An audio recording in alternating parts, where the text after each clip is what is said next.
Hey there. I was doing some off-stream grinding. We managed to get my Traveler up to level 60. We're going to try to get the world level up to 4 today, and that's the goal. Also, as always, I felt like recording this because I accidented my way into a cutscene somehow while grinding. God forbid you walk through Mondstadt in the middle of the night, right? Anywho, besides that, we'll probably see through this quest line a little bit, depending on how in the way it gets. But for the other goals, still things stand. Deaths equal wishes. Stream boss die equals wishes. And subs equal wishes. Long story short, force me to spend my money. I dare you. If we get all of that done, and I still feel like there's some time left, we might be able to resume some more Chasm content. We might not get back to the Chasm today, but this is going to be a catch-up stream. So Sucrose, the package you mentioned that you received before, it's not dangerous, is it? You need to be careful when you're opening packages. I once had a friend mail me some research materials, and all the bouncing around in transit caused a reaction. Once I opened it, it let out a stench that could wake the dead. If your package contains anything like that, then maybe you should check with Albedo first and see what he thinks. No, this package didn't contain any hazardous materials.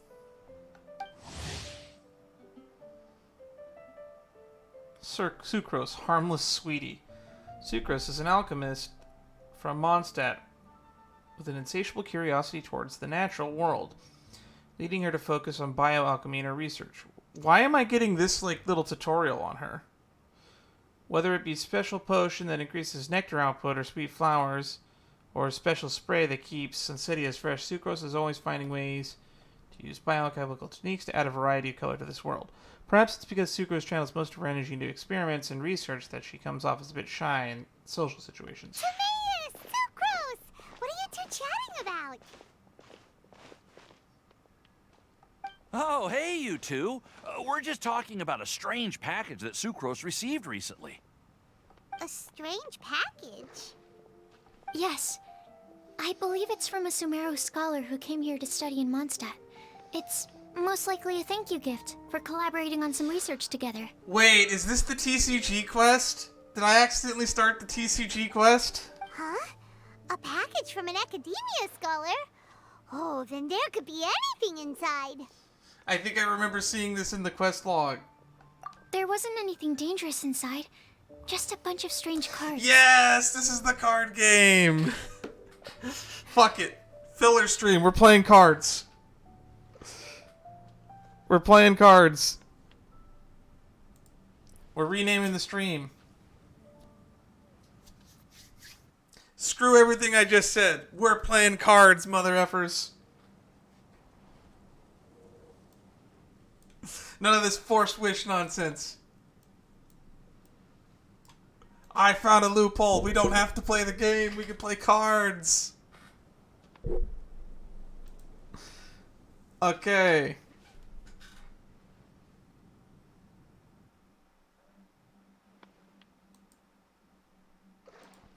Oh wait, no, but the wishes and subbing stuff still counts. Shit. I didn't think of that.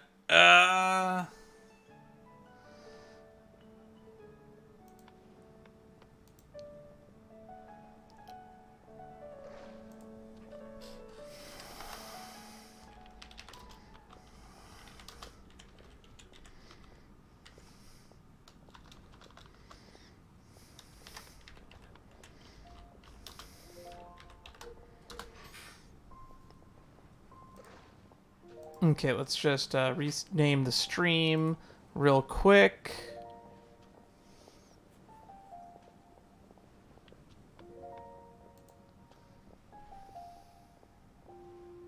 I think I've seen Timaeus with some similar looking cards before, so I came to ask him about what they might be. You've seen me with some cards? Maybe those were the testing cards used for distinguishing reagents.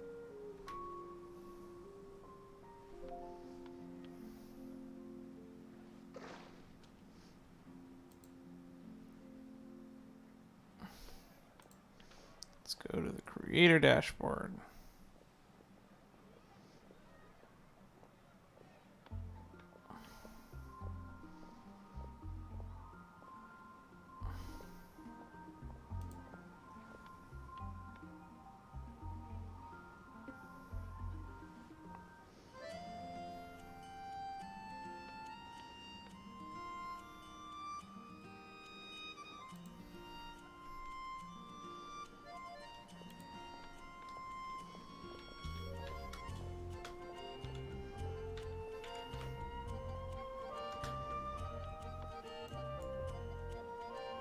Alright, I think that's updating. Cool. Looks like it's updated.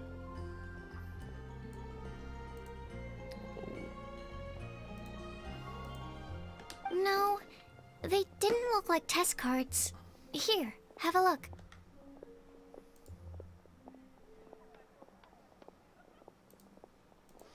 I think this might actually be the first time we've actually seen I've seen Sucrose actually speak or have an in-game model so far. Oh, hi, Sucrose. Oh, you meant these? Huh. Sucrose, have you really never seen these before? No, never. Recently, I've been spending all my time up in the mountains working on cultivating pentatonic sweet flowers. Why? Is this an area of research that has started trending in the alchemical community during my absence? You could definitely say that it's trending, but not as an area of research. It's a card game that's been getting really popular these days. It's called Genius Invocation TCG. Genius Invokation TCG! Wow, they have voice lines for this. Genius what now? Genius Invokation TCG! Haven't you heard of it before? Apparently, it's a game that was invented by a scholar in the academia. People from all over are playing it now. That's right. The game's been catching on lately. The Yae publishing house in Inazuma has even published a series of light novels based on the game. The story is really good. It starts with a young guy in Sumeru who finds an ancient casket of tomes in the attic. He opens it and discovers that the soul of an ancient TCG player called the Crocodile King has been captured inside. I'm gonna cry. It turns out that the Crocodile King was King Deshret's viceroy, who battled an opponent named the Ibis King. During the match, the Crocodile King fell prey to his opponent's scheme and was sealed away in the casket of tomes. After being unexpectedly released by the kid, the Crocodile King possesses him and helps him to gradually climb the ranks and become a legendary TCG player. Where can I read this manga? Timaeus. Huh? What's wrong, Sucrose? If you're interested in how the story plays out, I can lend you the novels. Please do. No. I was just thinking about that time you requested an extension on your progress report deadline, citing personal reasons for the delay. Well, I did go through a phase recently where I wasn't putting enough focus on my work, but it's under control now. I've committed to not even touch Genius Invocation TCG until I've made enough progress in my research. Oh my god. Well, that's unfortunate. Oh? Why's that? Well, since it's a gift from a researcher I've collaborated with, I thought that I should at least try to learn the rules. That way, I could say that I at least tried to appreciate his gift. Oh, right! And since it's a game from Sumeru, who knows? Playing it might even make you smarter. If you want to play, just say it. Okay, fine. Paimon's curious and would like to give it a try. Please? Although, it seems like we can't learn how to play it anytime soon, because Timaeus has given up for a while. Well, research is my priority, you know. But if you'd like to learn the rules of Genius Invocation TCG, then I'd actually suggest you go to the Cat's Tail. Oh, that's what that is. Yep, that's the place. It's where everyone in the community goes to play when they have time. They gather there, trade cards, and they're very welcoming to new players. Trying to learn the rules can be intimidating at first, but it's a lot of fun once you get the hang of it. Understood. Traveler? Paimon? Let's go to the Cat's Tail and try asking around. To be honest, hearing Timaeus talking about the game has also piqued my curiosity. Well, what are we waiting for? Let's get going!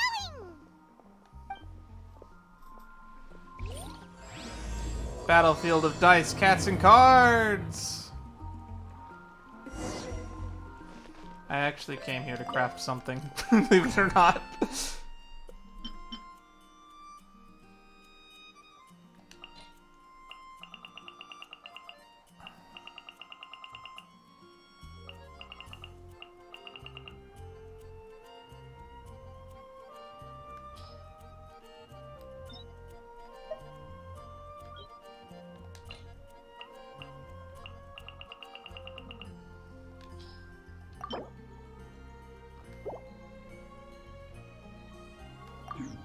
I think it was to ascend to Amber.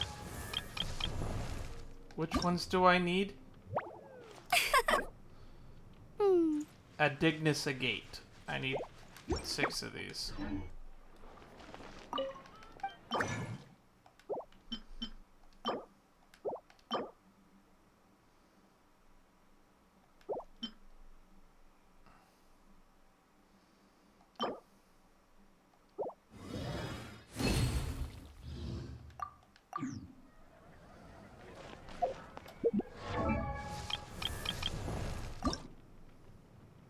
Okay.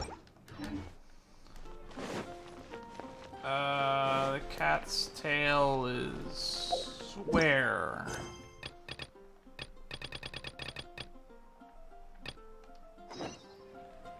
Alright.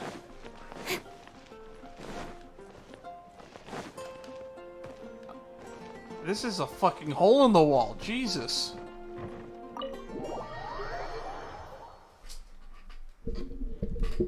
Let's play some cards. I quit Magic the Gathering for this.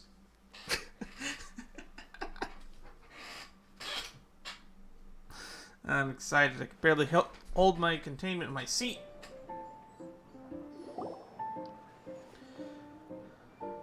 That's a big cat.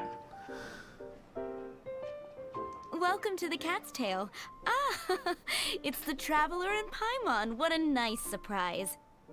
Oh, and Sucrose the Alchemist. It's been a while, hasn't it? Oh, audio cut out. I'm afraid I've already told you before. Fur from the Cat's Tail staff is not for sale, no matter how much Mora you offer. Don't worry, Margaret. We're not here for that research project I told you about last time. What research project? Sucrose, what kind of experiment were you trying to do with the cat's tail? I just wanted to test out some hypotheses, and I needed some materials. But, we can talk about that later. She is adorable. Actually, Margaret, we're here to learn more about Genius Invokation TCG. Okay. Ah, Genius Invocation TCG. We were just talking about that game. You see, more and more people have been gathering at the Cat's Tail to play, so I thought, why not have a dedicated staff to serve the new customers?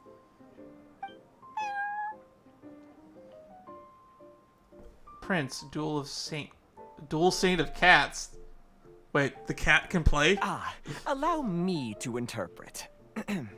Prince says that the word customer is much too loose of a term, and we should instead refer to anyone who loves dueling with cards as TCG players.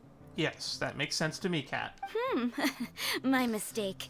So it seems I haven't introduced you yet. This is Prince and Shuyan.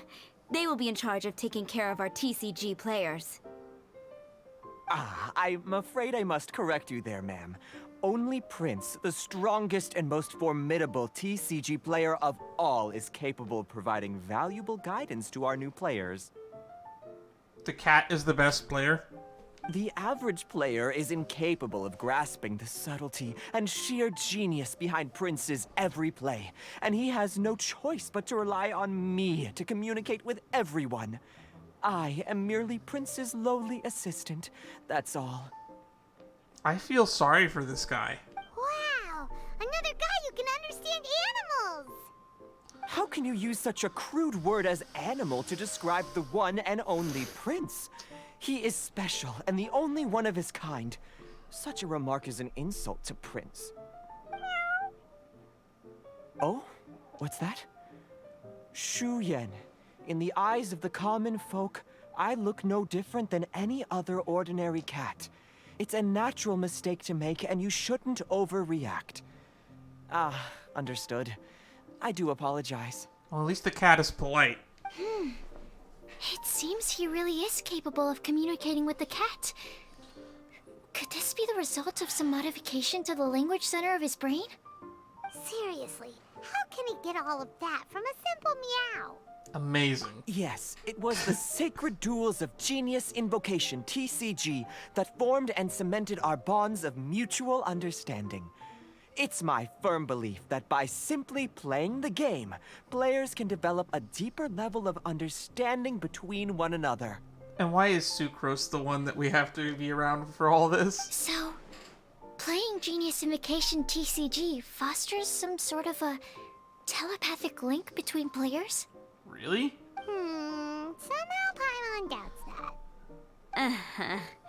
Anyway, if you'd like to know anything about Genius Invocation TCG, then please ask Shuyan, who will ask Prince. Though I'd love to explain more myself, it's time for my daily walk.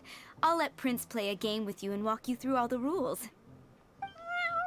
Just as a seasoned warrior can foresee the path of his opponent's sword, so too can I, as a TCG master, predict my opponent's every play.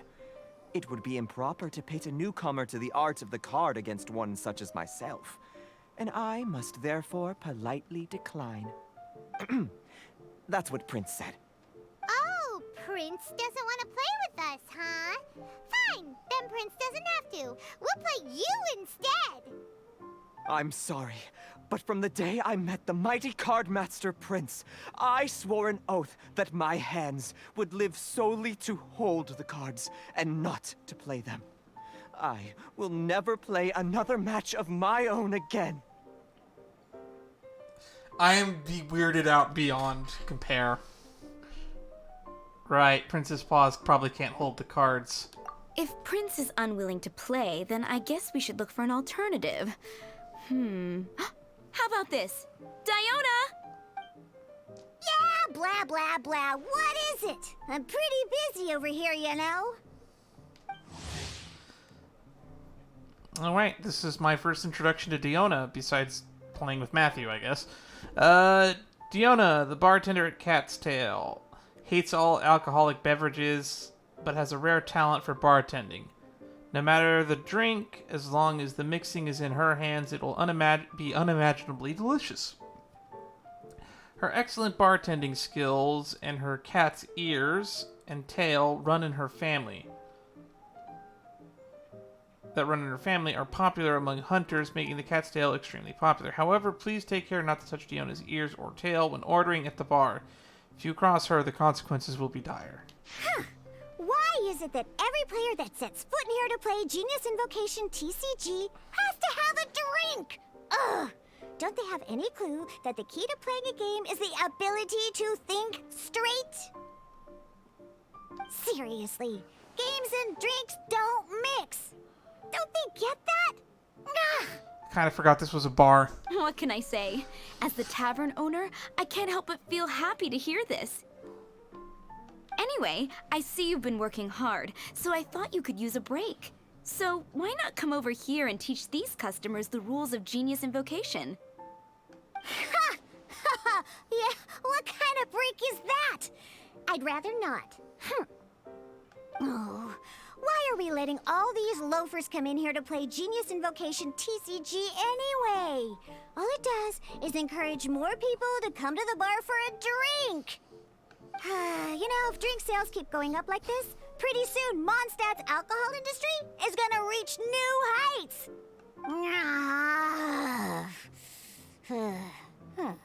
Looks like my first step in destroying Mondstadt's alcohol industry should be stamping out the spread of Genius Invocation TCG. Is she like the villain of this arc? My dear, you are quite mistaken. You said it yourself, a clear mind is necessary to win. Soon, their thirst for victory will overcome their thirst for alcohol. Prince speaks the truth, Diona. Not only is the spread of Genius Invocation TCG no obstacle to your goal of destroying Mondstadt's alcohol industry, it could even support you in this endeavor. Could it really? Oh no. We're gonna destroy alcoholism with card games! Sure, why not? Alrighty then. Our 2 customers are waiting to learn. Shuyan, let's put you on drink mixing duty for now. But Shuyan is destined for a far greater purpose. Shuyan, drink mixing, now. Oh, okay. Ooh, all right. We'll need some space to learn. Let's go to that empty table over there.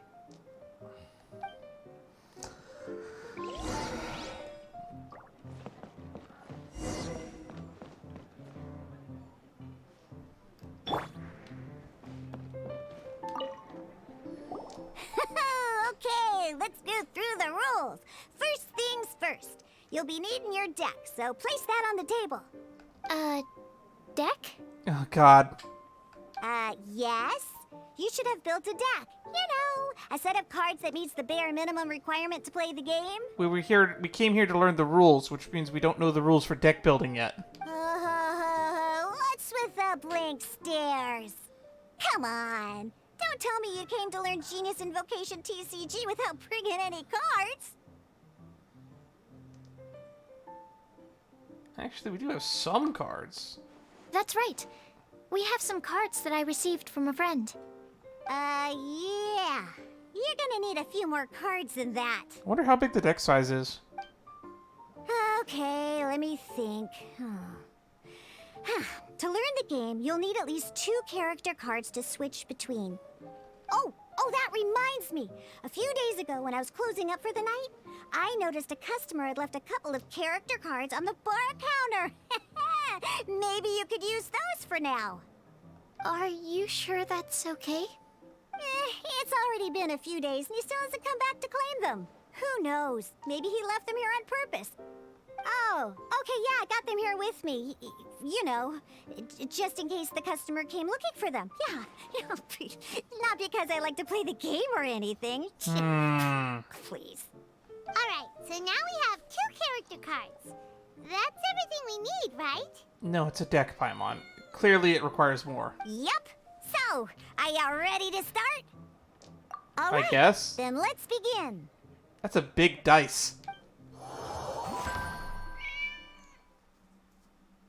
Oh boy.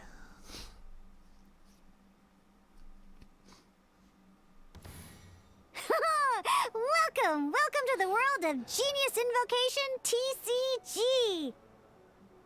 Simply put, this is a game where you control character cards to duke it out with your opponent. Pew, pew, pew. Once you've defeated all of your opponent's character cards, victory shall be yours. Now then, you're gonna need a character on the field to start with. Of course it's Kaya. Of course it's Kaya.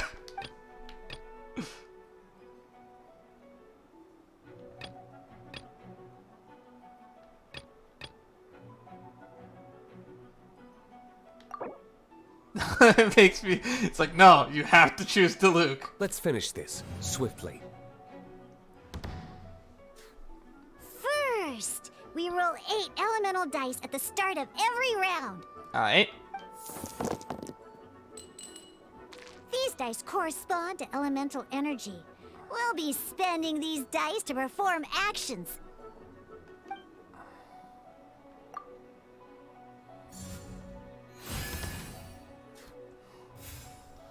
Once the roll phase is over, you'll enter the action phase, where the real game starts. During the action phase, you can spend elemental dice to perform various actions. Of course, The most common action is to use character skills.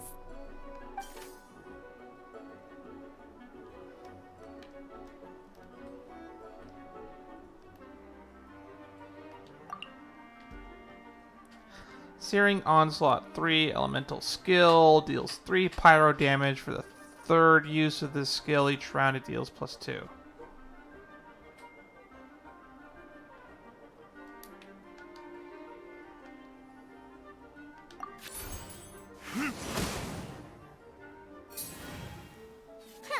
Not bad. You just made your first attack. During the action phase, both sides will take turns making their moves. After you use a skill to attack your opponent, it's their turn to attack.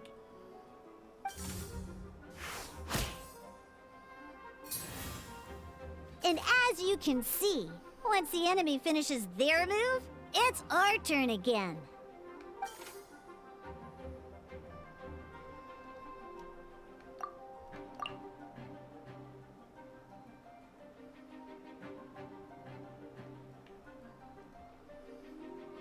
Now, these are Omni-Element dice. They can be spent on any move regardless of the elemental type.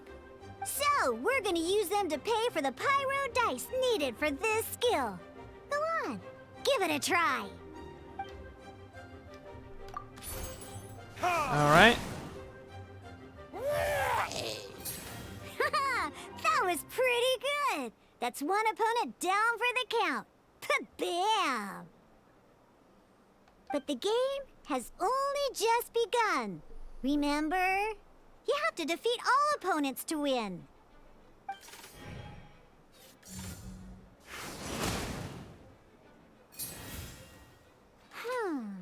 As much as we'd like to attack again, seems like we've run out of usable dice. In that case, let's end this round. After you end round, you won't be able to do anything else this round. And once everyone chooses end round, we can move on to the next round.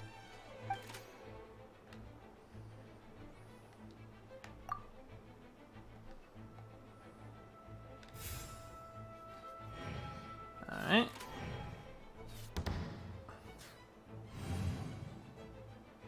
All right, here we are, a fresh new round. Woohoo! And a fresh new round means time to roll the dice again. That's how we're gonna get the elemental energy we need, after all.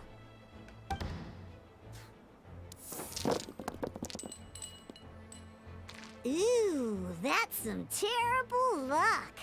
Well, there's no way we'll be able to use D-Luke's skill now. But don't worry, situations like these are why we have the option to reroll. Once per round, you can select all the dice that you don't like and re-roll them.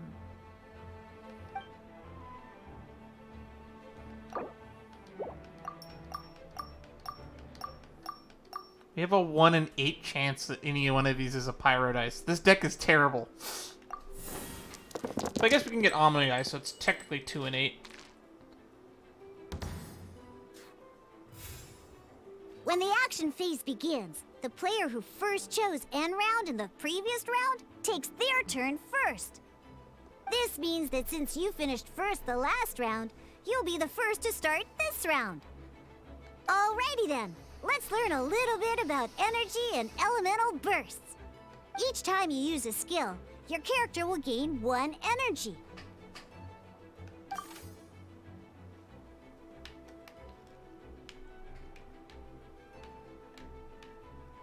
Once D-Luke's energy is full, he can use a powerful elemental burst. But we're still 1 short. Never mind. Let's start with a normal attack instead. D-Luke's normal attack only needs 1 pyro die and 2 other dice of any type. In any case, your normal attack needs fewer pyro dice than your elemental skill.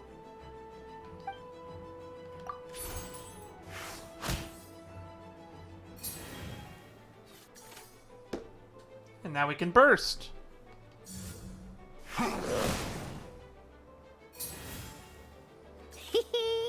Now we have 3 energy, plus we have enough pyro elemental dice left over. It's time to use your powerful elemental burst!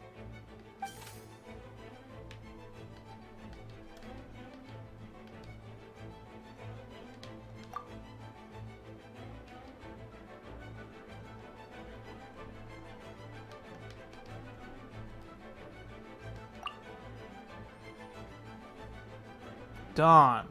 Takes 4 and... Oh, it takes 4 pyro dice, okay.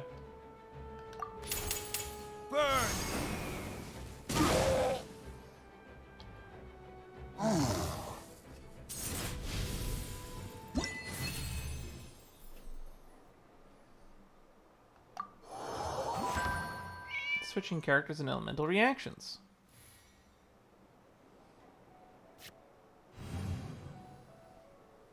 In an actual game of Genius Invocation TCG, you need to use multiple character cards to form a party.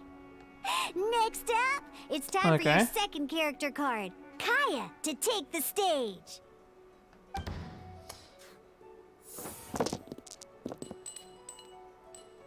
Oh, it seems like any move by Kaya is going to cost quite a lot of cryo dice.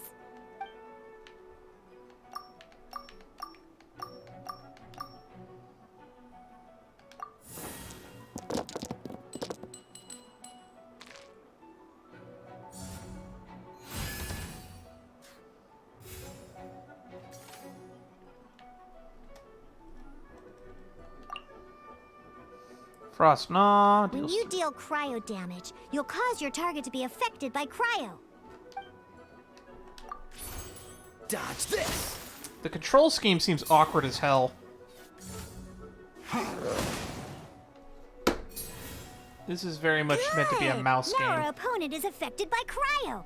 This is a good time to learn about elemental reactions. Different types of elemental damage affect enemies with different elements. When a character is affected by certain elemental combos, an elemental reaction will be triggered. Just like the combat system in the main game. At the moment, your opponent is affected by cryo, so we should try and use a pyro skill on them. Looks like we have to switch active characters, though. Oh, that reminds me. Both sides must have 1 active character, while others are considered standby characters.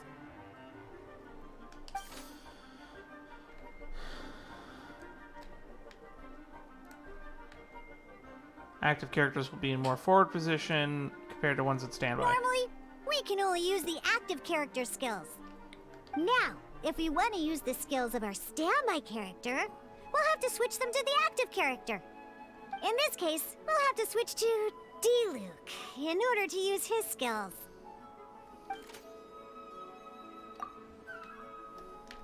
You can spend 1 elemental die of any kind to switch a standby character to the active character. Alright, so it gives you another use for the dice that you don't need. Let's finish this swiftly. Switching characters is an action, just like using a skill. So once it's done, it's your opponent's turn.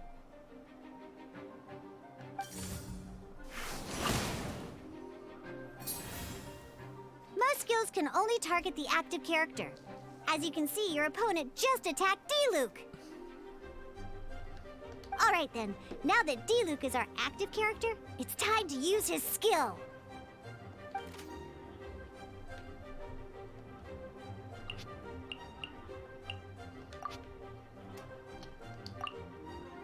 Because the opponent is already affected by cryo, dealing pyro damage triggers the Melt Elemental reaction. When triggered, Melt increases damage dealt by 2.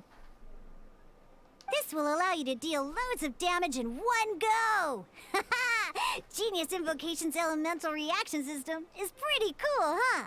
Technically it's in 3 goes, so it seems kind of inefficient and slow.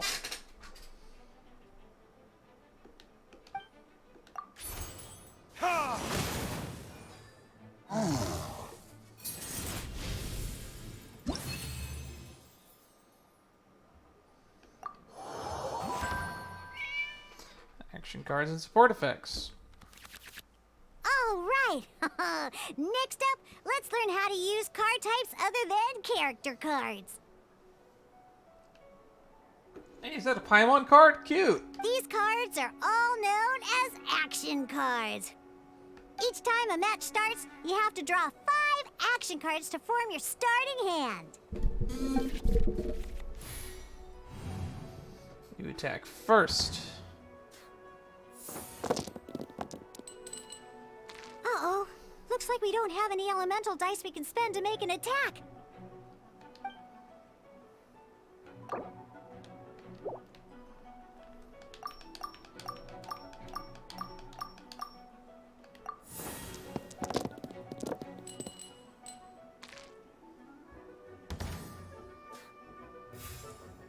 Seriously? We still don't have any usable dice even after that reroll? Oof. Well, never mind. Even in cases like this, we can still attack. We just need to put the action cards in our hand to good use. Don't underestimate action cards. They can grant all kinds of support and buffs to your active character. Take this one, for example. So playing this action card will require 2 of these. See the symbol? Yeah, that means you'll need to play elemental dice of the same type. Some other cards will cost you these instead. The cost requirements for these are much more lenient. You can spend any kind of elemental dice. We'll cross that bridge when we get there, though. For now, just play this action card. It requires 2. We need to spin elemental dice of the same type to pay a cost shown here. So, playing an action card from your hand is a form of fast action. Fast actions do not end your current turn. Okay. Simply put, you can continue to act even after playing an action card. Well then, you have your blade. Time to test it out. But wait, D-Luke's elemental skill costs 3 pyro dice, and right now, we don't even have 1. Well, not a problem. This is where we can use a more advanced mechanic known as elemental tuning. By discarding 1 card from your hand, you can convert 1 elemental die into the element of your current active character. And this card isn't useful right now, so we might as well use it for elemental tuning.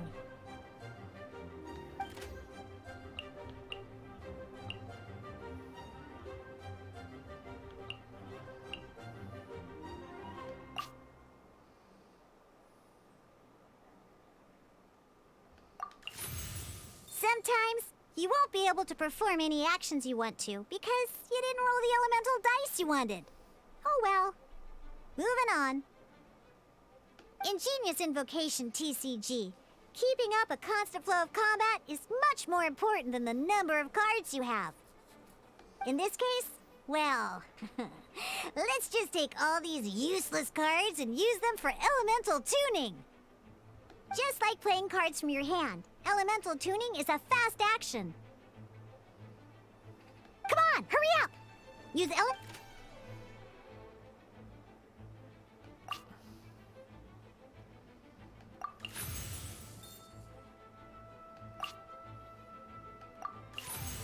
Well, would you look at that? Finally, we now have enough elemental dice to use Searing Onslaught.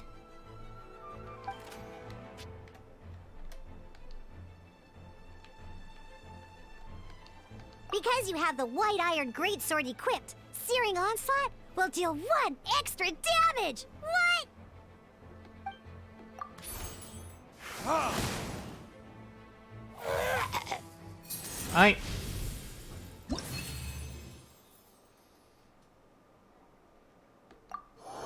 Seems straightforward. Now comes the final part. Ooh, a zero draw. In a real match, you can make adjustments to your initial hand. At this time, we can select any number of cards in our hand to shuffle back into the draw pile, and then draw the same number of new cards. What? So a mulligan.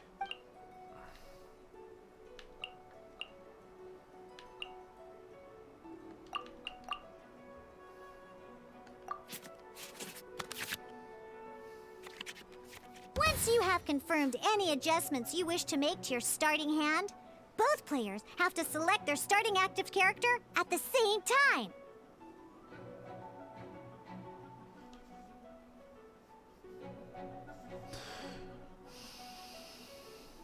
Oh boy, this one's a real doozy. We gotta take it out pronto. Let's see how you do this time. Remember, start by selecting your initial starting character.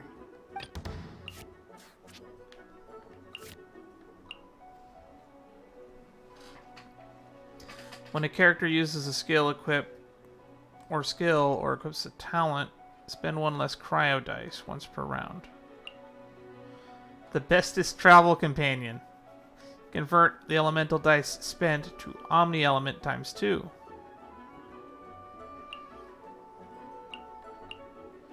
White Iron Greatsword. Witch's Scorching Hat. When a character uses a skill or equipped talent, spend one less pyro dice once per round. This is an artifact.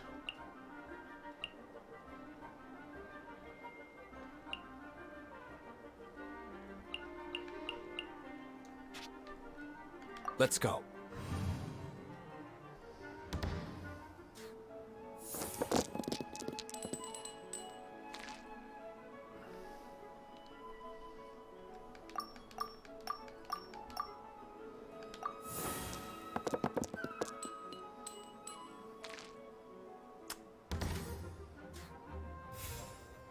Hey, look at you! You sure are getting the hang of these rolls. Now let me teach you one last trick, free of charge. Okay. You can preview your opponent's actions. I mean, that is to say, you can read their intent. Check it out. So here's where you can see all your opponent's intentions for this round. This is a neat thing to have in versus AI opponents, because you could always ask this information of another player in a real card game, but you're never always going to get an answer. Deals 2 physical damage. All your opponent's intended actions for the round will be listed here in order. They're going to do a normal attack. Reference this to come up with effective countermeasures and easily defeat your opponents. Well then, that's the end of the tutorial. You're on your own from here. May victory be yours!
Wait. There's one more thing I almost forgot. Every time you hit an end phase, you get to draw 2 cards from your action cards pile. Remember, you have to make use of both your elemental dice and your action cards to win.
This is so annoying.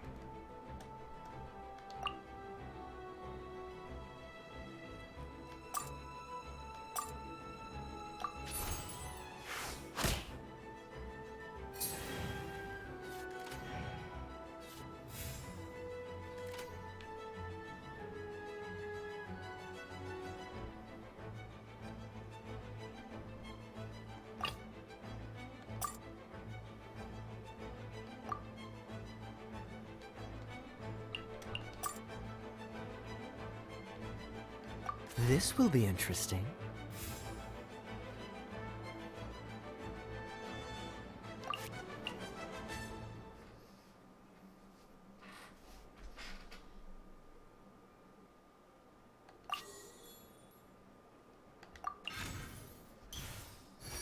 All right.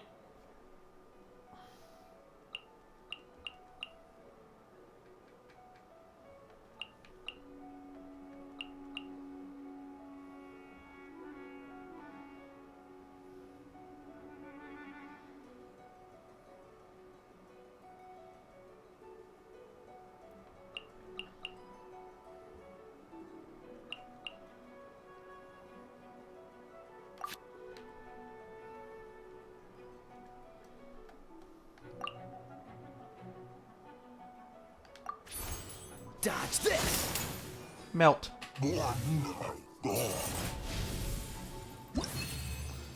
Okay, this game is interesting and complicated.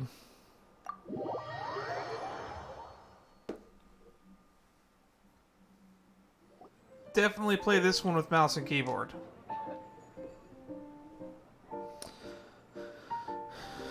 Genius Invocation TCG is a tightly paced, heart-stopping tabletop dueling game. Utilize your decks by constructing them around character and action cards. Go toe-to-toe with various opponents on at the table.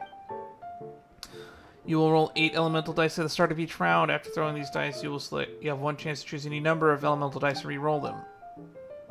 Each elemental die is 8-sided and can roll any one of the following 8 elemental blah blah blah blah blah blah blah. Various types of actions require elemental dice as payment. During your action phase, you may spend elemental dice to use the skill of your active character, which is the way of attacking your opponent's active character. Defeat all your opponents and characters to win the duel. During your action phase, you can spend 1 elemental die of any type to switch your active character. During your action phase, you can spend elemental dice to play action cards. Of these, equipment cards can be used to strengthen specific characters, while support cards can be used for continuously provide buffs. Event cards will immediately take a one-time effect when played. During your action phase, you can discard cards to change the elemental type of your elemental dice. Each card discarded will allow you to change the elemental type of an elemental die to that of your current active character. Once you have completed your actions in this round, you can declare the round's end. The player declares the first will play first next round. Both sides have made this declaration. The round is over. Both players will draw 2 cards and then begin a new round. Alright, cool. Those are the basics. Did you get all that? What we just played was an adventure challenge designed specially for new players. Genius Invocation TCG can be played in duel mode, where each player brings 3 character cards, or in adventure challenge mode, with a fixed deck for each challenge. But the rules are all the same. As long as you understand the basics, then you should be able to take on any of those rowdy booze hounds. Although I feel there are still many details to grasp, I think I understand the basic premise of the game now. That was quite the detailed explanation. I didn't know the Cat's Tail's famous mixologist had such an eclectic skill set. What are you doing here, Diluc? This is a rival bar. What? Oh, when did you get here? I stepped in while you were in the middle of your explanation. I hope I didn't dampen the mood. when did you get here? You have slow reactions. Wait, are you copying me? Shut up. Yes, I am. Anyway, what are you doing here? The Cat's Tail is a player in Mondstadt's alcohol industry. Naturally, you have some collaboration with my winery. I'm here today to discuss a few items of business with Margaret. Too bad she just left. But if you head off right now, you might still catch up with her. Never mind, it's nothing urgent. In fact, I think I'm now more interested in this card that you're using to teach them the game. Oh, that's right, you're on the card. Wait, this card? It's Diluc's character card! Although I have some degree of experience with Genius Invocation TCG, seeing this particular card is a first for me. A customer left it behind a few days ago, but he wasn't even playing the game while he was here. Oh? And what sort of a customer was he? He wasn't wearing an eye patch, okay? He had a light complexion and a super serious look on his face. He wasn't much of a talker and looked like he was just drinking his worries away. Never seen him around here before. Eye patch, you say? He didn't have an eye patch. He had a light skin complexion. So if you take the opposite of all of that, you get Kaya. Gah! I was trying to give the opposite description, but I just ended up giving it away. Sorry, guard captain. Don't worry. Somehow, I don't think he'll be giving you any trouble over it. So, what about the Diluc character card? I don't mind. It's just a card with my image on it. They have a very lax policy about that. If this were like Japan or America, that would be a big deal. I didn't expect Diluc to be familiar with Genius Invocation TCG. The game has been catching on lately. It's hard to go anywhere without hearing it mentioned. Every now and then, I'll sit down and play a game with the customers in Angel's Share. You up for a game now? I was hoping we could play a game, but this issue of someone leaving a character card with my image of the Cat's Tail is very intriguing. It's getting late, and someone has some explaining to do. Sure, I look forward to it. We'll have to have that duel another time. I look forward to it. Good. Then I'll take my leave. So Kaya's the one You putting know people where on the door cards. is. Don't let the door hit you where Lord Barbados split you. Funny. Uh-oh. Guard captain. I hope Kaya will be alright. He'll be fine. Well, now that we are familiar with the rules, why don't we try playing a game of Genius Invocation TCG? Ooh, 2 new players having their first ever duel. This sounds like fun. But in order to play an official duel, you need to have 3 character cards. Which means we now have Kaya, Sucrose, Diluc. Remember, a complete deck has to have 3 character cards and 30 action cards. Got it? That's a pretty small deck size. Then, let's use my cards. These were mixed in with all the others I had received. And I didn't know what they were for at first. But now that we've learned the rules, I can see that this one must be the Sucrose character card. Now, it looks like we each have the Kaya, Diluc, and Sucrose character cards. So why don't we have our first duel? If you don't, All if you say so. Let's duel.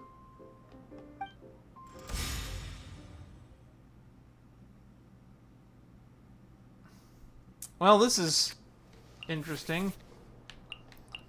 Send off. Choose a summon on the opposing side and destroy it.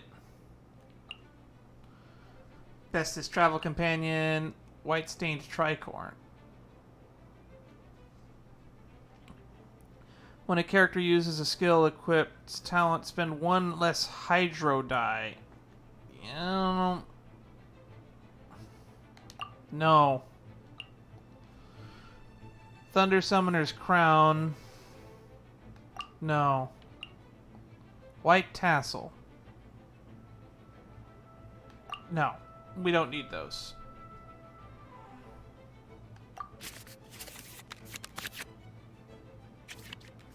Unlike the adventure challenge you tried previously, duels are true tests of strength between two players. In a duel, your opponent can also use action cards, and they'll also be able to grab new cards during an end phase. At the same time, your opponent must also spend elemental dice to take actions, so you'll be unable to view their intent. Are you ready? It's time for some exhilarating fights to the bitter end. Musa! Yowza.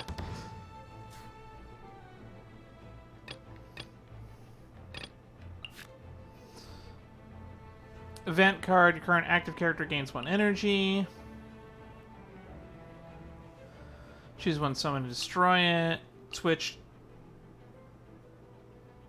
Ugh. I guess we'll use Kaya as our active character.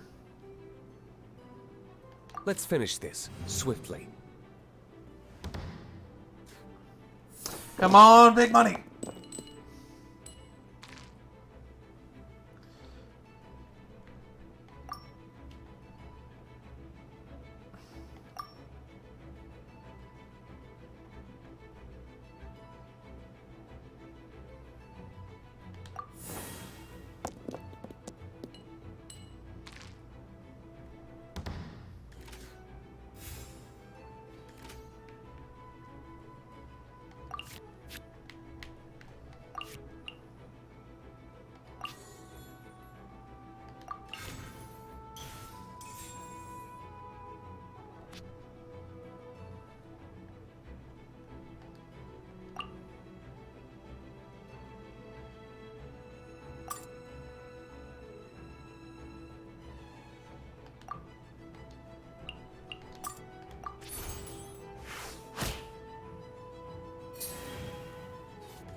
Focus!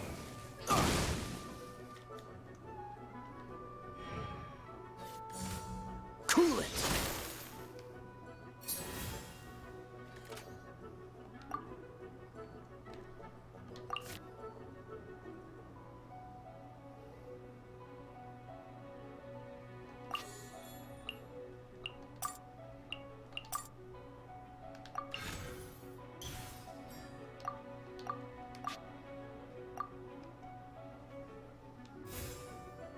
All right.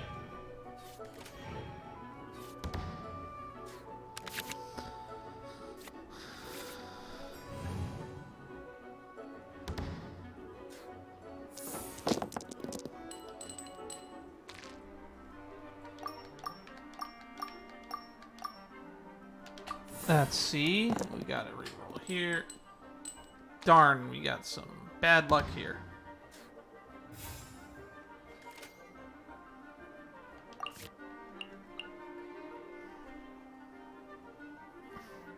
Shift one energy from one of your... from at most 2 of your characters on standby to your active. Okay. That'll be playable next turn.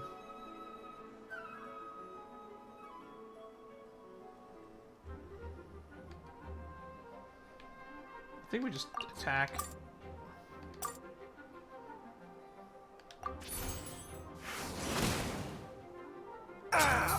This... Darn. I didn't factor that into the equation.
Freeze!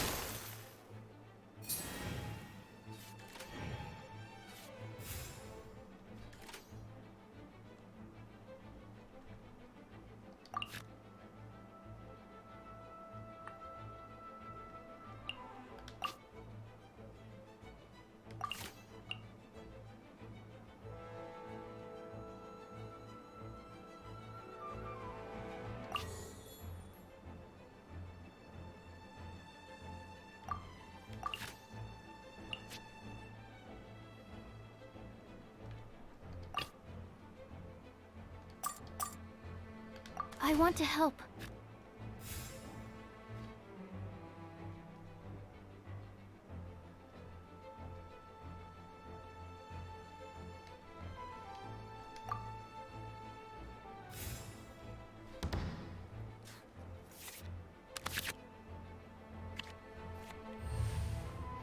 Okay.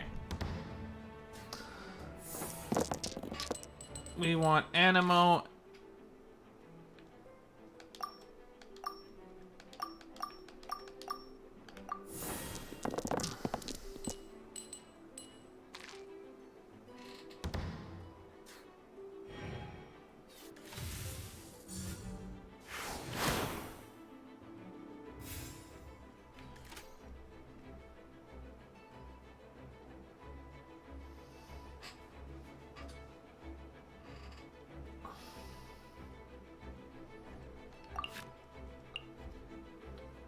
Quick Knit. Choose one summon on your side and grant it +1.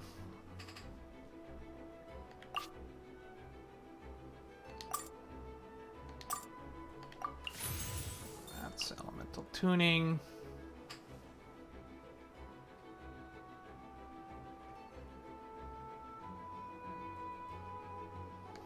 do this one.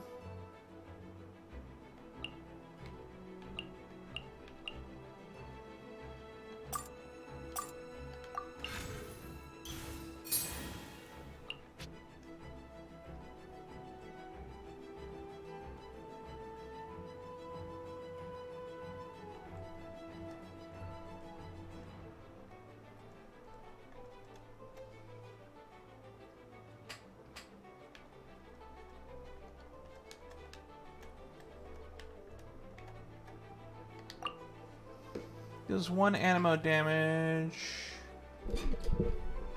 Summon 1 large wind spirit. Animal hypostasis emulation! Why research?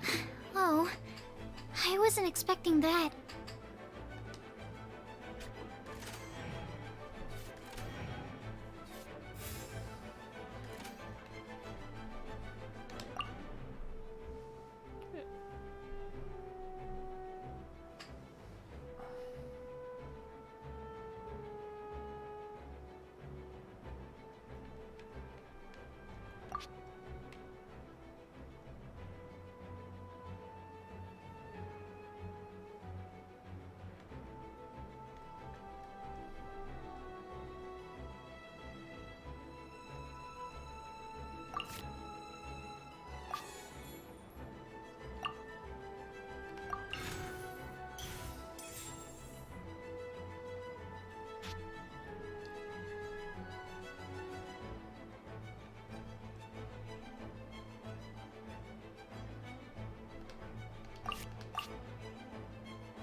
Interesting.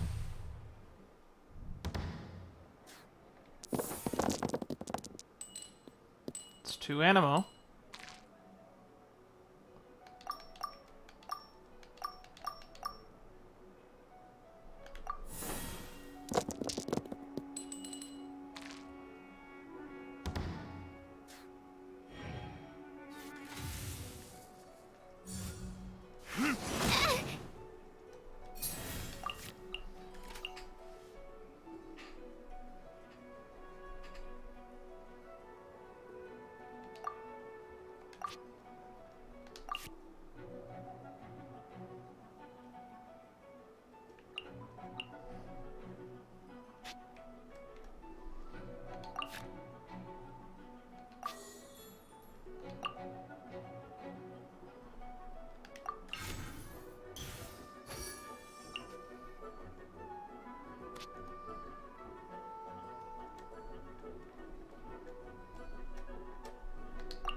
Animo test 6308.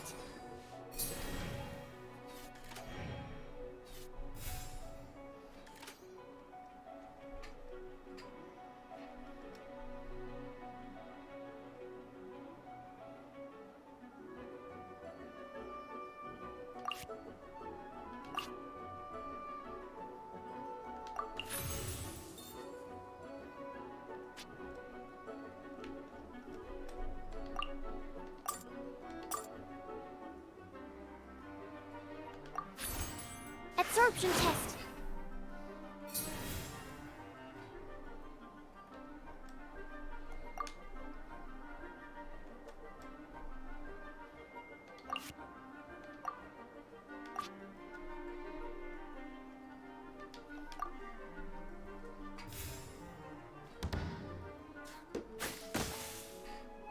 Where did I go wrong? Sucrose's burst is good.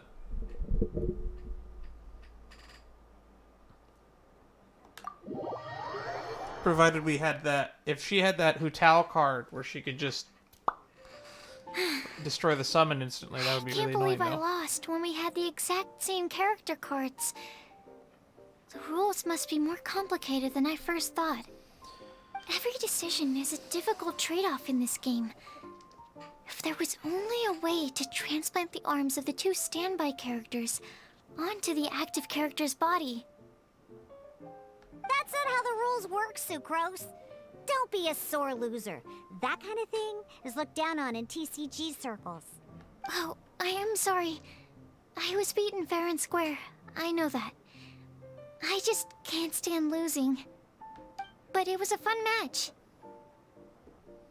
It was a close call. Paimon didn't know you could get so competitive, Sucrose. I always get a little upset when I lose. It's like that with my research, too. It always gets to me when my experiments don't go as planned. Especially when there's an alchemy genius like Albedo around to compare myself to. I wonder why Diona and Sucrose were chosen to spotlight the card game. You lost me at alchemy and experiments. But I'm pretty sure it's normal to feel that way. Playing cards is no different. Each game you lose makes you want to win the next one to settle the score. And the desire to win pushes you to improve your strategy and build a better deck. Seizing victory through a winning combination of luck, skill, and experience is where all the fun of Genius Invocation lies. But what if you keep trying and never win a single game? A losing streak, yeah. That'll definitely get you down. But it's way better to keep trying until you win than to just accept you're a plain old loser and give up. I disagree. I feel like quitting during a losing streak is the most opportune time. They say quit while you're ahead, but I say quit while you're behind. That way you don't feel continuously worse, because you never know how long that streak can go on for. You make a good point, Diona. Besides, Sucrose, you're already making great progress. It'd take at least 8 of our regular booze hounds to match your level. You played well this last match. It was a brilliant game. Thank you. I'm just a little disappointed to lose, that's all. But Genius Invokation TCG is a really fun game. Good! Having fun is the main thing. If you ever want to play again in the future, feel free to come by the Cat's Tail. But don't expect me to play with you. I just mean, this place probably has the right atmosphere. I'll definitely be back. Alright. I think you should have all the basics down by now. I need to get back to bartending. Shian's likely been busy making his tavern more popular with his delicious cocktails. Pui, pui, pui. And we can't have that. Huh. Burning Mondstadt's wine industry to the ground keeps me pretty busy, you know. So if you need any more help, go bother Shiyan. Why do you want to destroy the wine industry so much anyway? What did it ever do to you?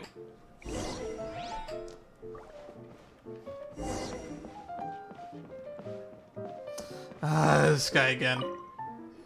I see. So you have now grasped the rules of Genius Invocation TCG. That's right! The Travelers, Sucrose, and Paimon are TCG players now! I didn't notice you play any matches, Paimon. Paimon picked it up from watching you and Sucrose. Becoming a TCG player is not as simple as that. You cannot call yourselves true TCG players until you have passed the test. Sobering words from Prince there. But I'm afraid he's right. To become official players recognized by the Genius Invocation TCG Society, you have to pass the test. What does it entail? Sealing a Samaturo within a deck of cards? It's just a tabletop card game. I'm not sure how you would plan on achieving something like that. I don't know, give me time, I'll figure it out. Basically, to become an official and recognized TCG player, you have to best 3 opponents in a duel. Well, I'm a third of the way there. So, you have to win 3 duels against 3 different opponents? Can't be the same person 3 times in a row?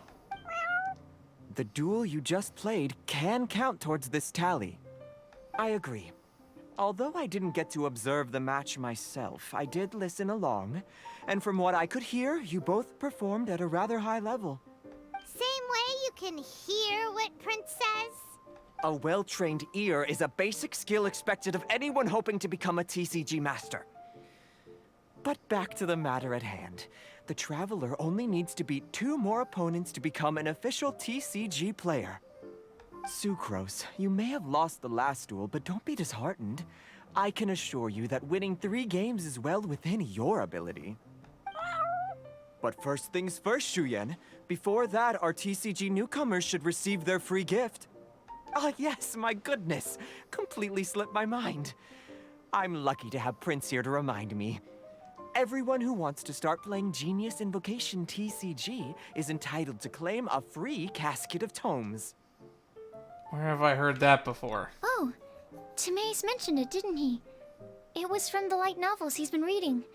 The thing that the main character found in his attic. Oh, that's right! The soul of an ancient TCG player was trapped inside, right? We're not gonna get cursed from touching it, are we? So the Casket of Tomes is actually real? Well, actually, all card cases in Genius Invocation TCG are called Caskets of Tomes.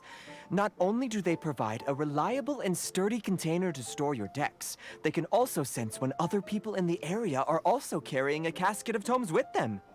Oh, Paimon can guess what you're gonna say next. The reason they can sense each other is because they have the souls of ancient TCG players inside. Please no, Paimon. That would mean an extraordinarily high number of people in history have been turned into disembodied souls as a consequence of playing card games. No. The real reason that it can sense other caskets is because it holds a nifty little mechanism invented by Sumeru's scholars. Darn, what a letdown. Sounds like a convenient way to find other TCG players. Alright, now let's see this Casket of Tomes already. All Caskets of Tomes are issued by Margaret, so you will need to see her to claim yours. Probably for the best. If Prince and I were responsible for handing them out, knowing how eager we both are to promote the game, we'd probably have dished them all out by now. Okay, so go and see Margaret to claim your Casket of Tomes, use it to find another player, beat them in a duel, and then come back here. But even for the Traveler, that's only 2 wins in total. What about the last one? I shall choose the final contestant he must beat in order to become an official TCG player, for it must be one of comparable prowess. Based off the splash art for the game, it's probably going to be Fischl. Excellent plan, Prince. Happy dueling, both of you. Because, like, the promotional poster they have, or the image they have for Genius Invocation TCG has the Traveler playing Fischl, so I have a feeling Fischl's going to be our boss. Unless we're dueling Prince himself, which I doubt it.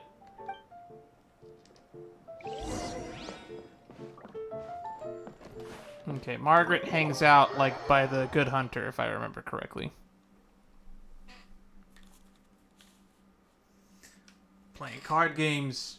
Card games! In my JRPG!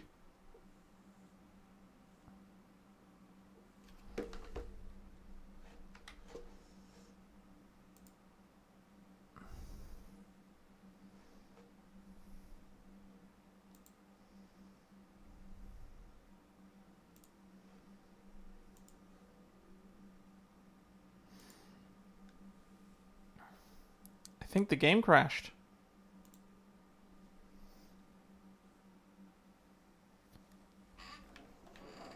There we go. So many cats.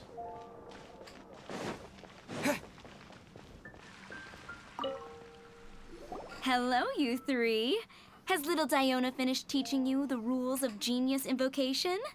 Ah, I see you're here for your Casket of Tomes, aren't you? A very useful tool indeed. It's a deck box. So this is a Casket of Tomes. That's right, a purpose-built case for your card deck that can even detect when someone else nearby is carrying one. Gosh, whoever invented this must have seriously disliked being alone. Yeah, well, even the most fun game is pretty lonely if you got no one else to play it with. Behind me sit 27 commander decks of EDH Magic the Gathering cards. Speaking of card games, I have set aside $200 behind me to purchase One Piece card game cards. True. So I'm glad that these customers, TCG players, are able to congregate at the Cat's Tail. Can't be bad for business. You're not wrong, but that's secondary. The important thing to me is the opportunity for like-minded people to come together and enjoy their favorite hobby. It creates a nice atmosphere. Anyway, now that you have your caskets of tomes, it's time to find some opponents. All right. In that case, I'll go find some people to play against too. Let's meet back at the Cat's Tail in a while. Trust in your cards. You can win this. Thanks. I'll do my best.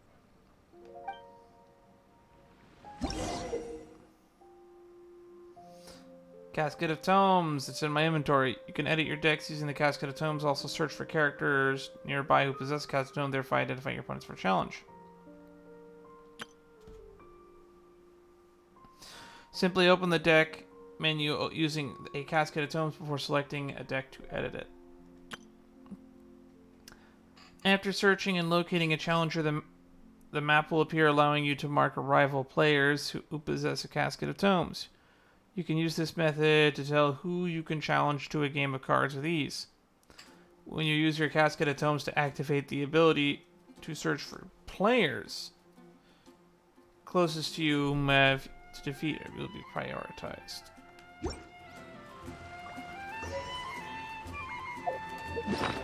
It's gonna be in gadgets, right?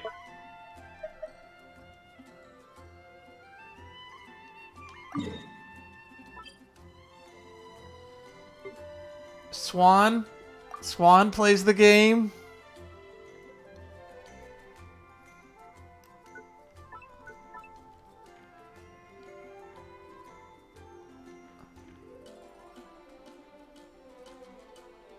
Okay, anyone else? Literally anyone else.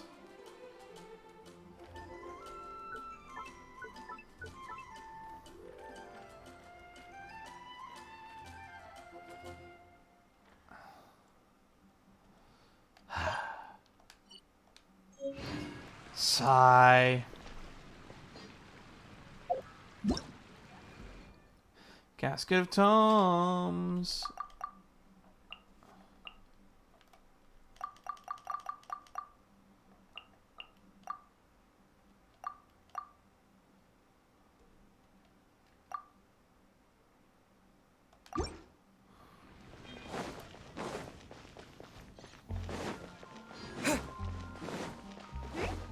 There's a player nearby! That way! Let's go see! Aha! It's you! I'm sorry. Is there anything I can assist the two of you with? We want to become official Genius Invocation TCG players! But we have to pass the test first, so we need to beat 3 players in a duel. Our Casket of Tomes led us to you! Wait, I just realized a problem with this. If you have to defeat... No, wait, never mind. I thought if you had to defeat 3 players, but in order to be a player, you have to beat 3 players. How does anyone get to beat 3 players? But they're counting our win against Sucrose, but Sucrose isn't a player, so I guess that solves that problem. But it feels weird. Oh, I see. Unfortunately, I'm on duty right now. But it's time to duel. Whoa. Hang on. When it comes to your attention that a citizen of Mondstadt is in need, you must come to their aid promptly and willingly. That's right. It's in the fucking Knights of Favonius handbook. Are you quoting the Knights of Favonius handbook at me? So be it. Then let the duel begin. This is fucking hilarious. Achieve victory 200 something. Where all adventures begin. You will start first. Your opponent will follow a certain order of actions each round. You can use the intent system to see their moves. And the order of these moves during your opponent's action phase, they will only use skills of their active character. Some of these stages will be facing opponents who will have characters other than the ones currently on the field. These opponents will bring new character cards up to replace character cards that are defeated. Be wary. Once you have defeated all your opponent's character cards, you can claim victory.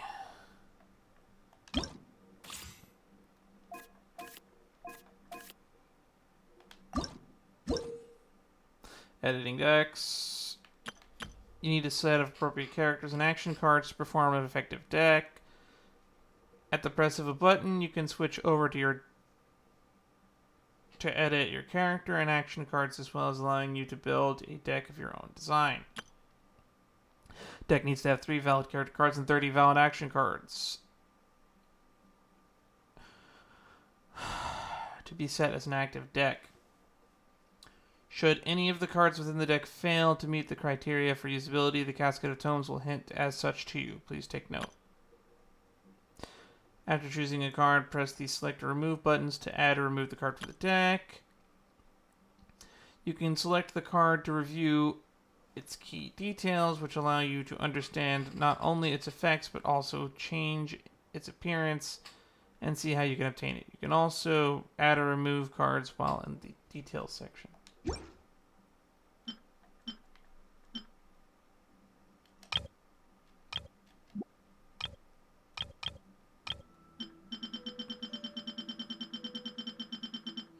I have exactly 30 cards. This is jank.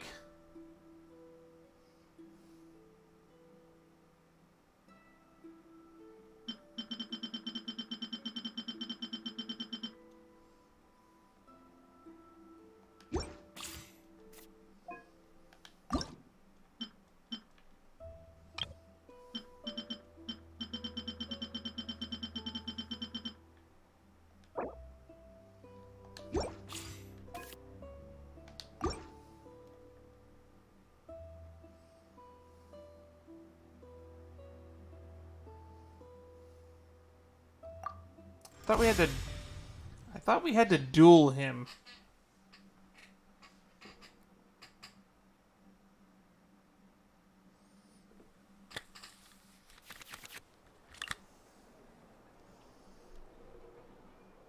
Gross. Gross. Might not need that.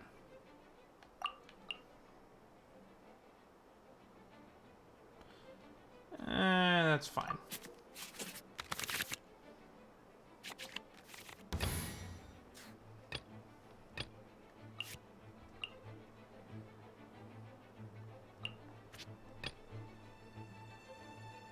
Ready when you are.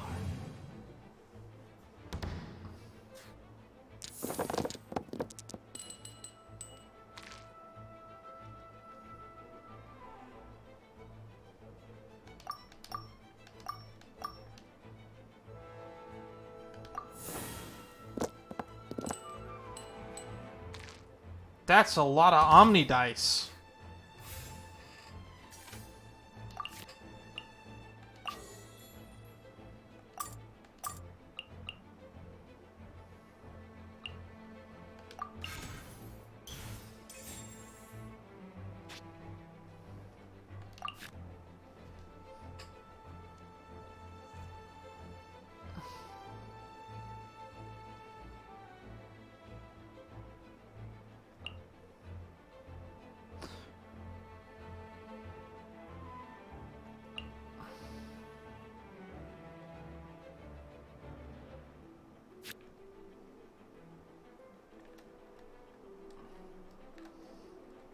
I wish they made the snap a little bit better.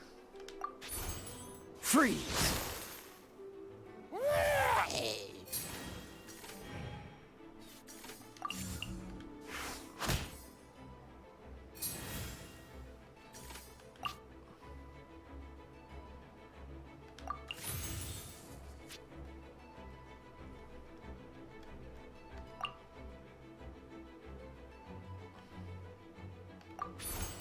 Freeze!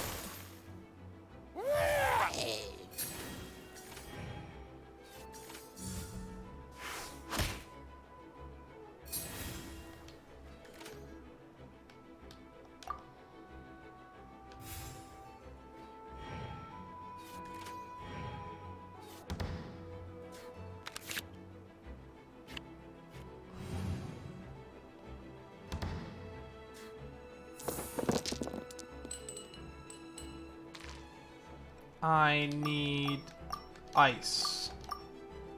Cryo, please! Big money! That's bad.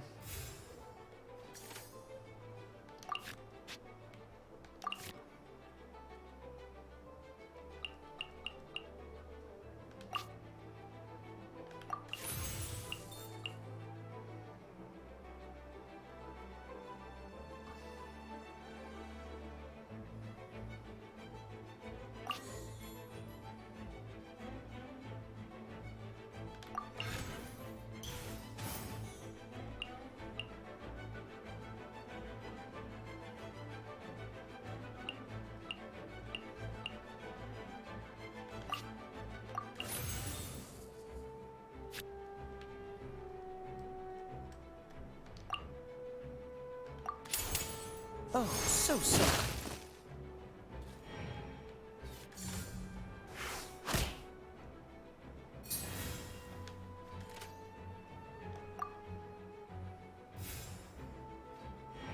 I think attacking might have just done more damage.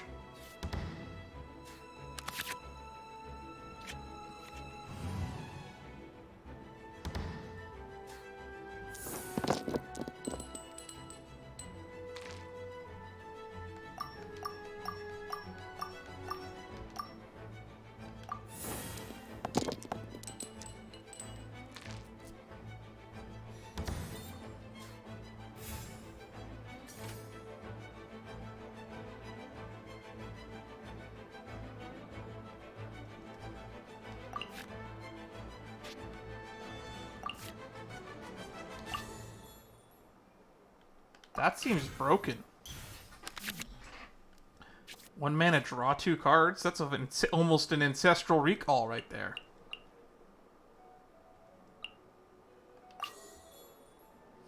We're just playing cards to play cards at this point.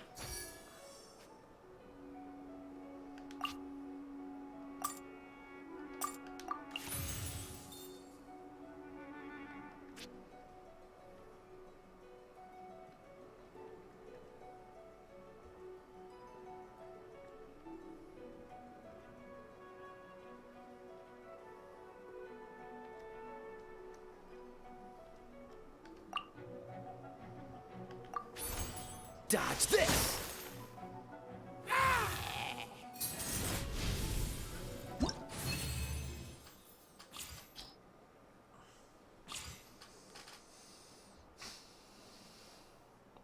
I got 200 of whatever this thing is.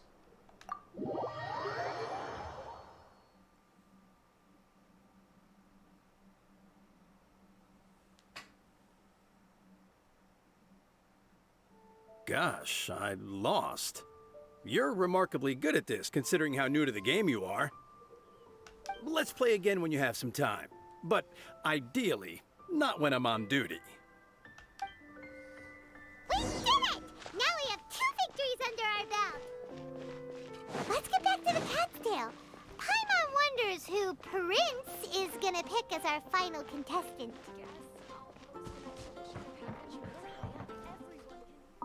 It's gonna be Fischl. It has to be Fischl, right?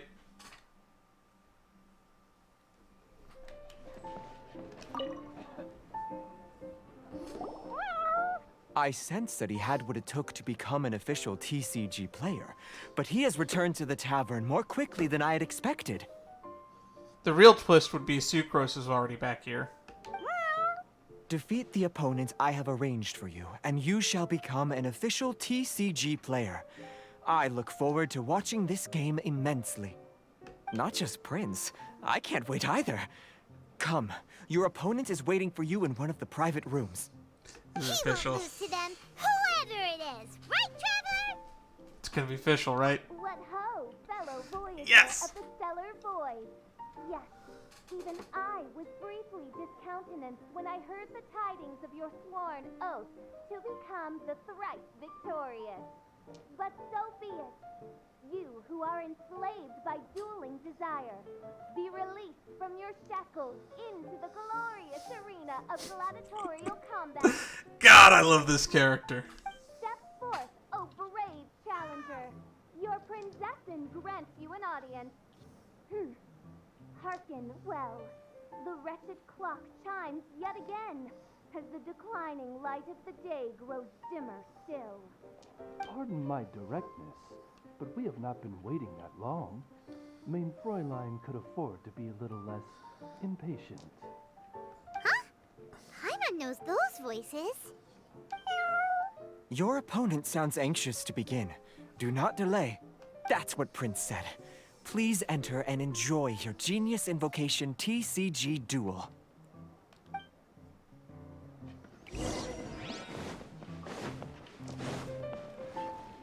I didn't know that these doors opened. Paimon knew it! It's Fischl and Oz! Who else but the Prinzessin?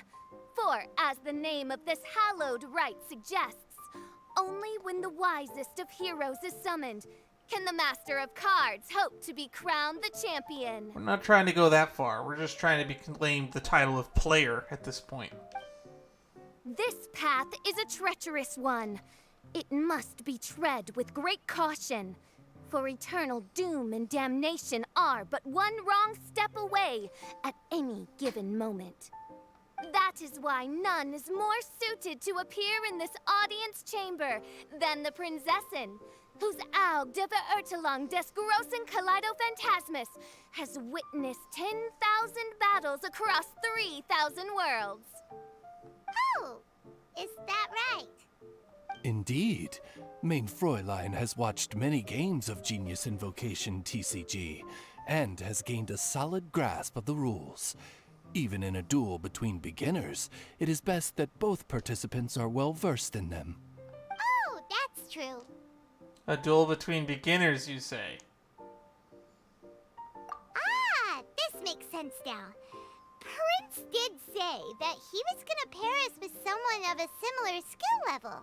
Guess that means Fischl hasn't been playing that long either. The Prinzessin needed but a single glance at these mere machinations of mankind to discern their working principles. Thus, with speed and brilliance paralleled by lightning alone, do I now arrive here at the gateway to yonder circle of secrets. Mein Fräulein, too, has bested 2 opponents thus far, and is therefore one step away from becoming an official TCG player. Ah. So there's a lot on the line, huh? Either Fischl or the Traveler is gonna come out of this duel as an official TCG player. I mean, we could just go again and I could lose, but... Indeed. The Prinzessin herself heeds the call of fate and descends to this realm from the Immanakreich. Yet still, you dare to doubt the inevitability of the inevitable. Your stubborn foolishness is contemptible. Mein Fräulein, I implore you to consider less odious turns of phrase, lest you be forced to feast on your words in the fullness of time. Exactly, Oz. I look forward to how over the top she gets when she loses. What? I shall not lose, Oz. What say you, Outlander? Do you wish to make an enemy of me, the Prinzessin de Verurtelung, who even now begins to strum the strings of fate that shall sound out the Traveler's Requiem? Verily, 'tis time to do. Then I say it is time to see what you are made of. Flesh and bone, mostly. It's about 73% water. Oh shit, she has different cards. We're fucked. We're about to get pay to win. So we don't need that. Maybe. Yes. No.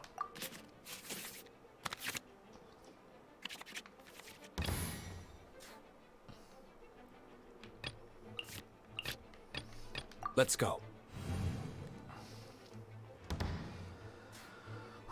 Big money, big money, big money. Shit.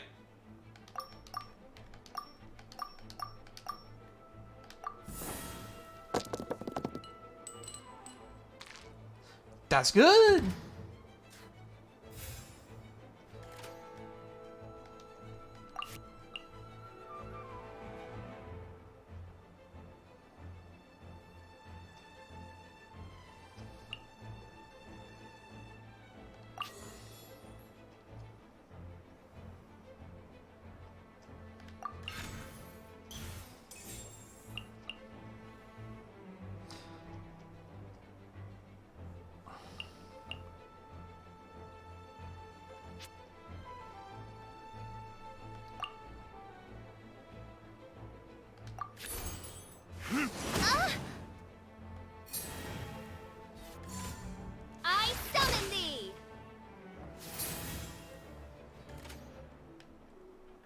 Pause.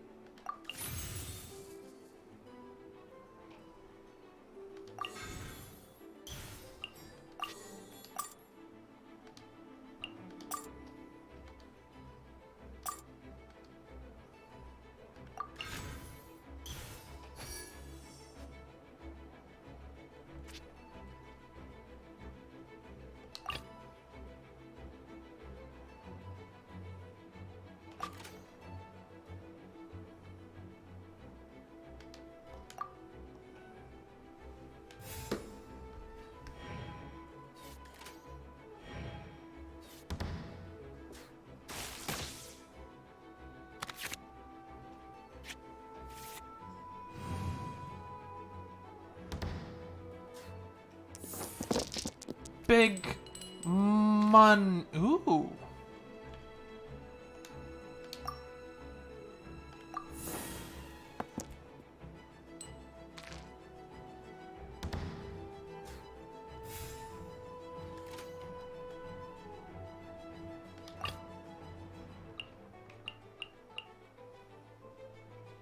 This will be interesting.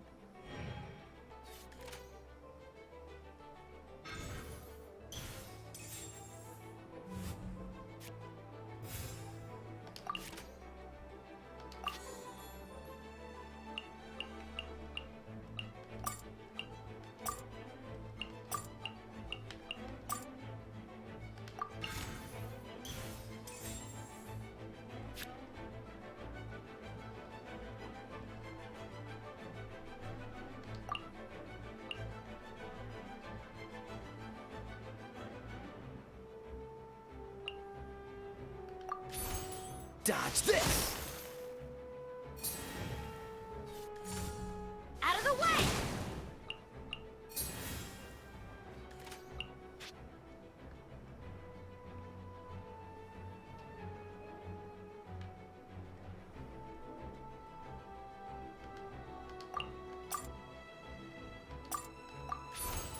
Freeze!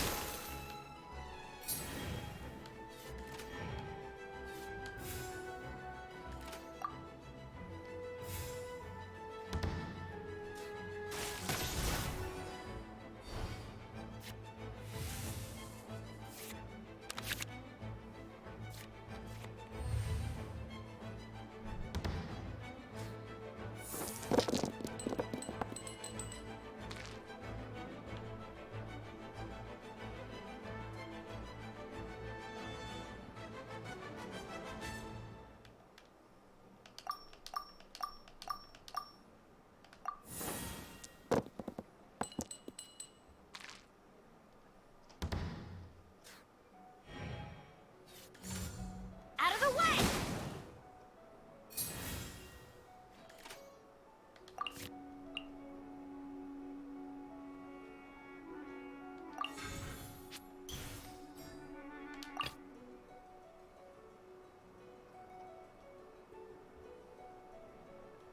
Let's go.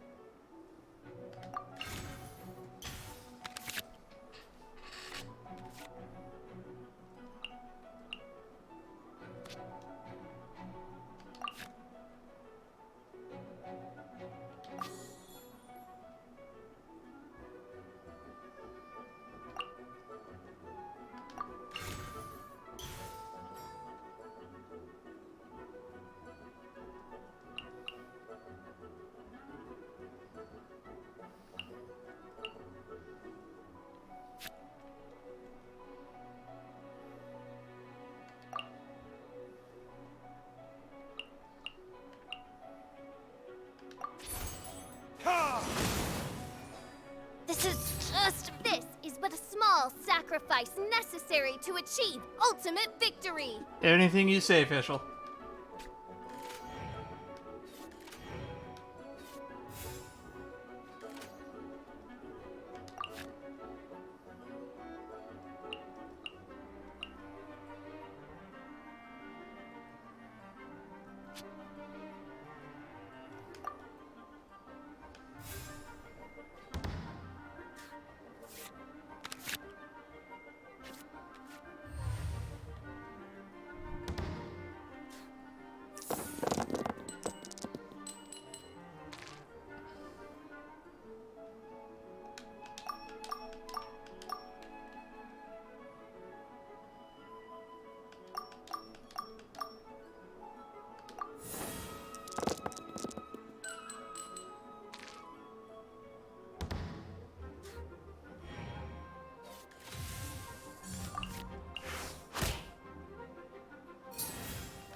All right.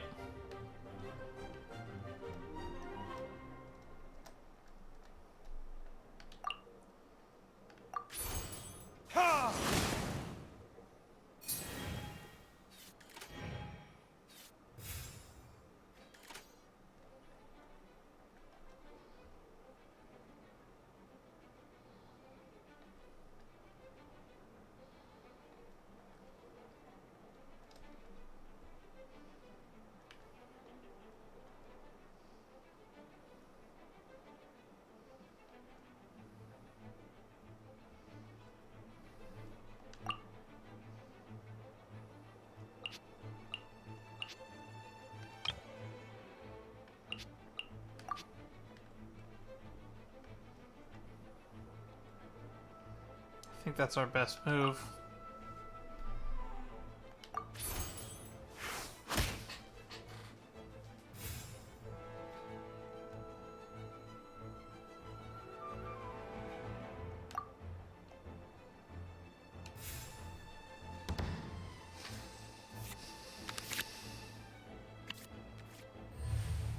That's a card we might want to hang on to.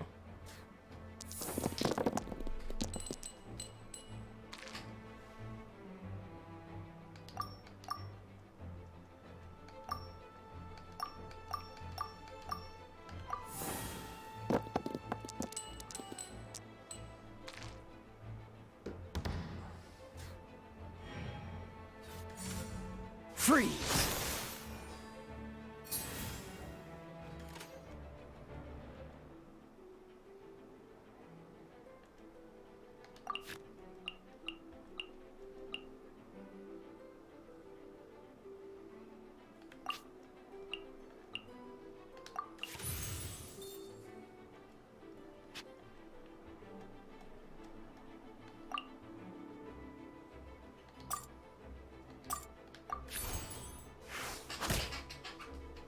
I'm not done.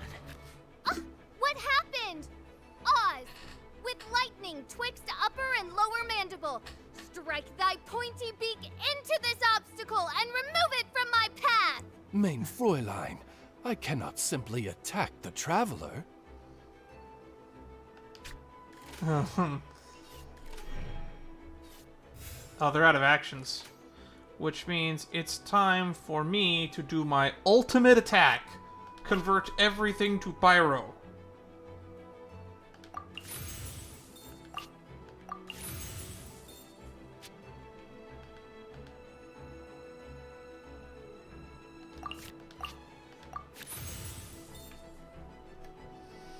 Behold, my ultimate technique. Trying to get... There we go. Time for retribution! There we go.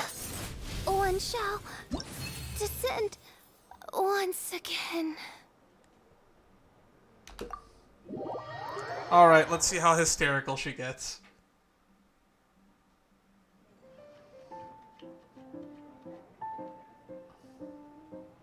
Impossible! Ugh, the cursed dragon looms near once more, casting its dark shadow on the slender threads of fate, hiding them from my vision. Traveler, was even this part of your plan? What a truly ingenious plot, and what an exciting duel to witness. Congratulations! You've won 3 duels now. That makes you an official TCG player. Yeah! Oh, Sucrose, you're back! Does that mean... Yep. I've won 2 games so far. When I got back, I heard you were in the middle of your final duel, so I came over to watch. Nice! Sucrose won too as well! Great work! It seems I am forced to admit, fellow voyager of the stellar void, that your mastery of the cards is second to none. I don't know, I think we'll still lose to the stupid cat on the bar counter. To commemorate your glorious ascent to a battlefield beyond this lowly mortal realm, I grant thee an incarnation of my majesty in miniature.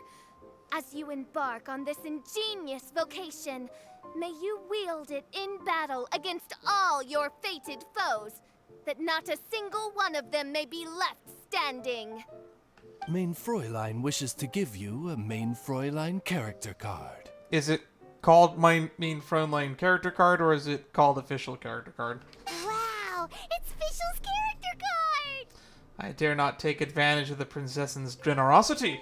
'Tis a mere token of such. To the victor of this splendid duel is a boon of commensurate splendor due. Oh, excuse me, ma'am. I am also a beginner who has won 2 games so far. Might I also have the honor of joining you in a duel? If you would be willing, of course. Nothing would delight me more. I hereby grant you permission to join me in performing the hallowed rite of genius invocation. One other thing. When I got back, Prince and Shuyan said there was something they needed to give you if you managed to become an official TCG player. Hopefully not another test. Probably not. Oh, Paimon bets it's some kind of prize for making it as an official TCG player. Let's go get our prize! So, if it's like FMM type stuff, it's probably like a booster pack. With 3 electro dice, I summon my eternal familiar, Osvaldo Hrafnavine, to my side. Heed my invocation! But, Main Fräulein, I have been by your side all along. I mean in the game, Oz. Then, I'll use Chaotic Entropy to invoke a large wind spirit that deals increased damage when it carries an element other than Anemo. So... Oh! So be it! One shall not be swayed by such a feeble attack.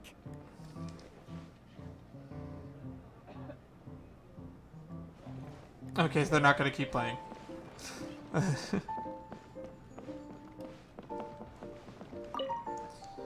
Ah, so it was you who won the duel in the end. I knew you'd do it.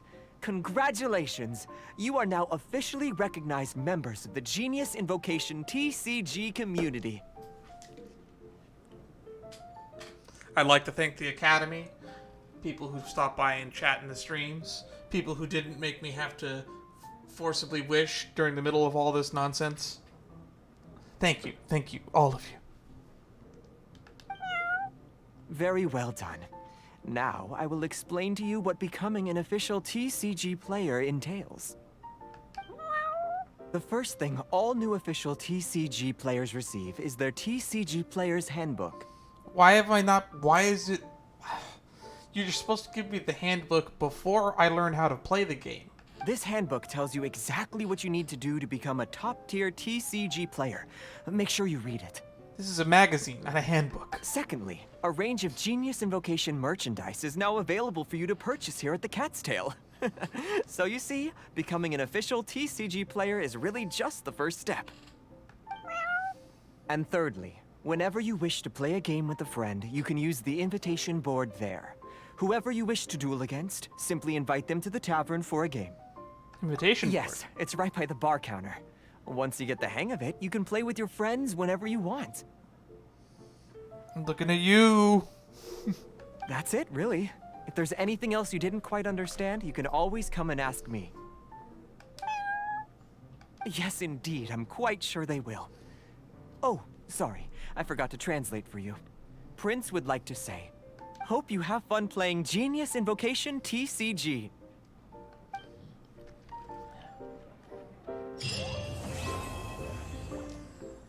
To be continued.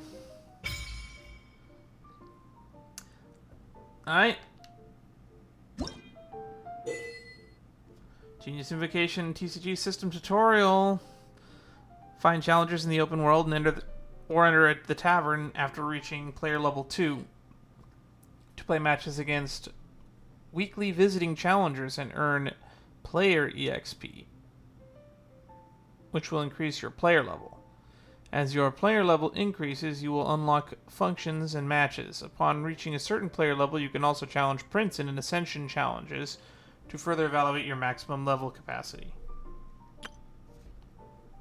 Genius Invocation is a popular card game with players coming from all corners of the world. Face them in matches and overcome them to get player EXP and lucky coins.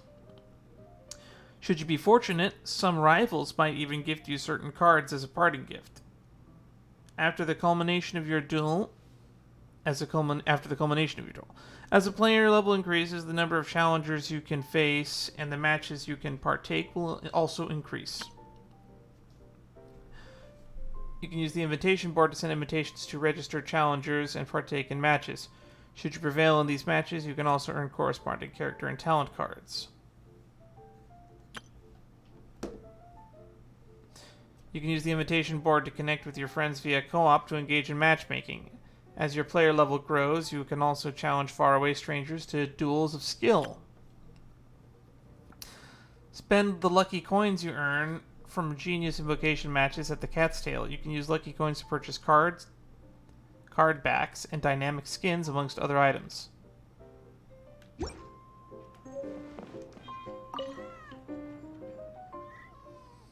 Hey, what's up? Is there anything I can help you with?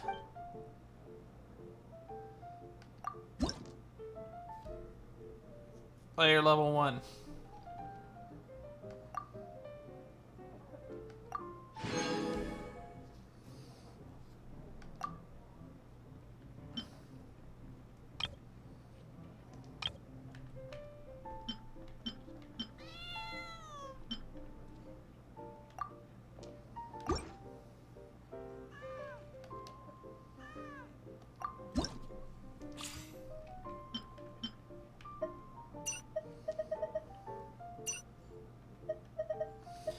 Oh my, oh my, oh my.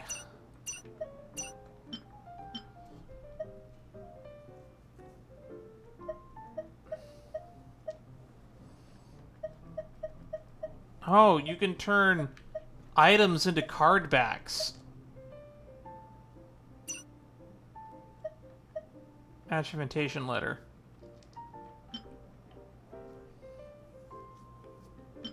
Dynamic skins. Here we go. This is where shit gets...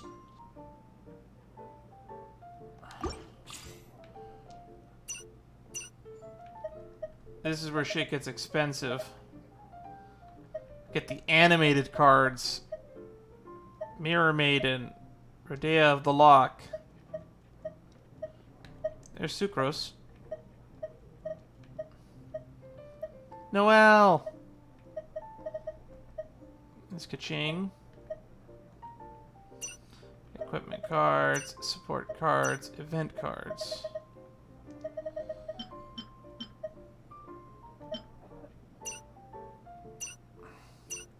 Looks like you can't purchase character cards, so that means that you'll probably unlock them from quests and stuff.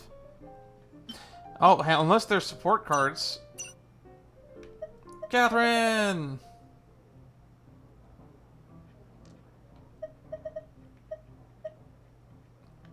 Tubby. Oh god, Timmie has a card. Lipin!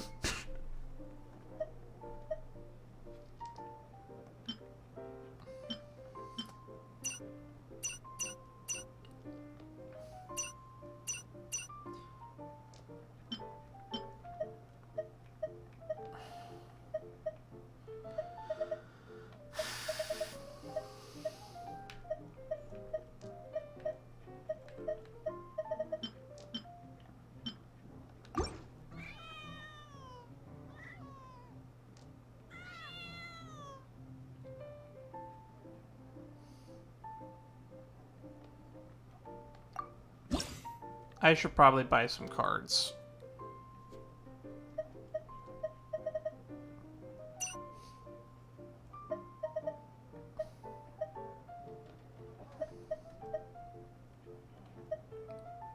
Ellin, Iron Tongue Tian, Li Su. We can buy one support card or an event card.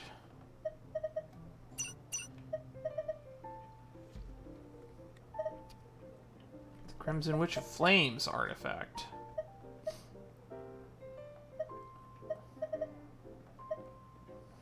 So I think the meta is going to be grabbing these 0 manas and 1 manas.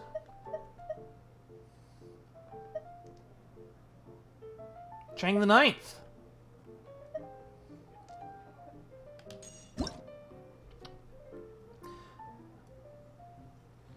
Leben, end phase. Collect your unused elemental dice. Max 1 of each elemental type.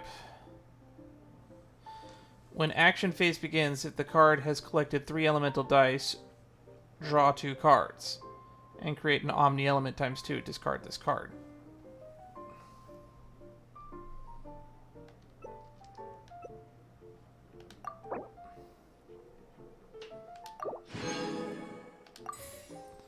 This guy's got the coolest design ever. Of course we're buying his card.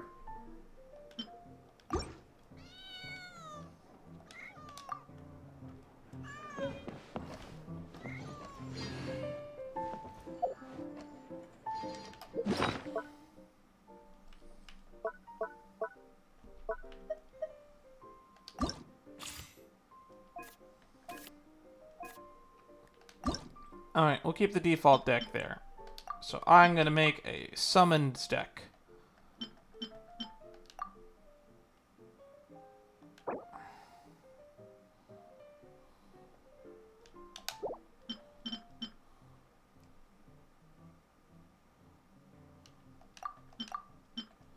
So we'll put Kaya in the middle and Sucrose on the other side. There we go. I don't know if that matters much.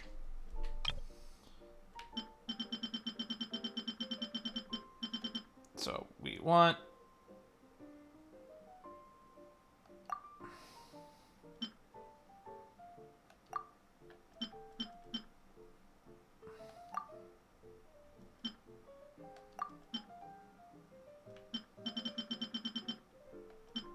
both of these.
So I need 6 more cards.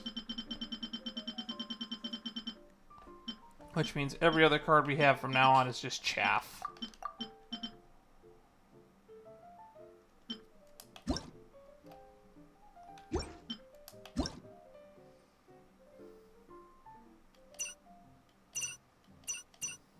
Oh, there's story, there's lore on every card?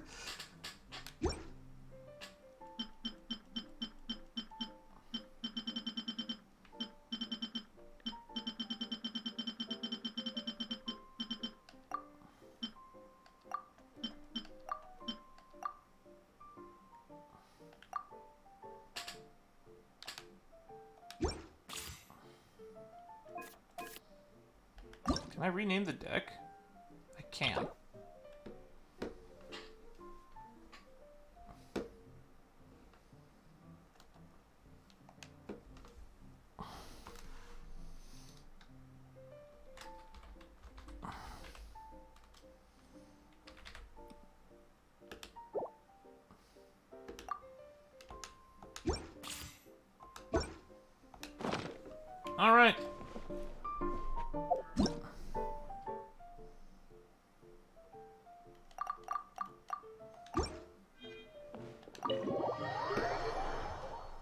that was something. That was a fun world quest.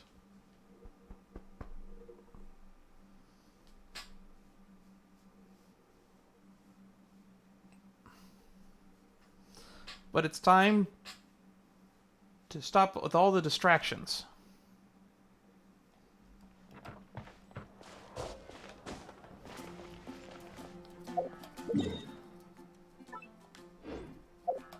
We have characters to ascend.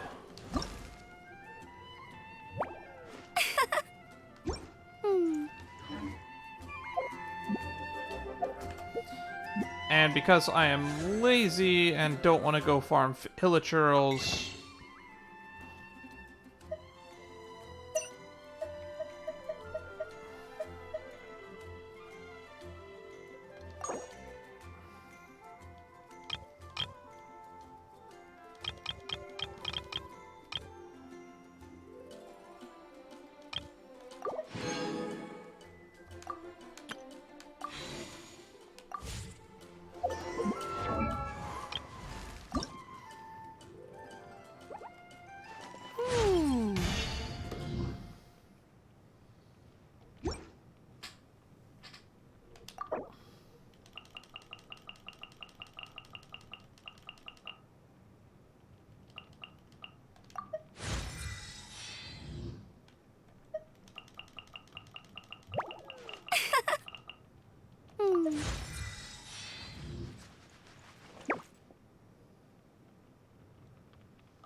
still need core lapis and 2 of these.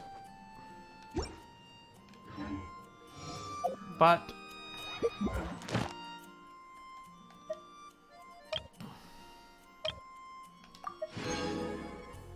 which is ever burning?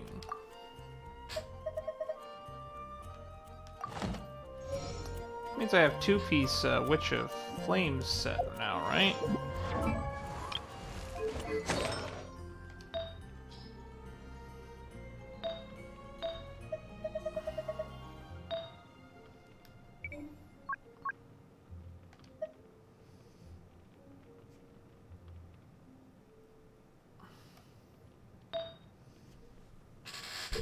A bird of feather touched by the witch once dreamt, burning away all demons in the world. Its eternal flame burns hot.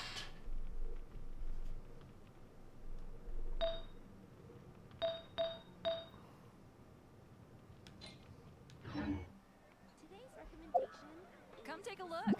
There will definitely be something that catches your eye.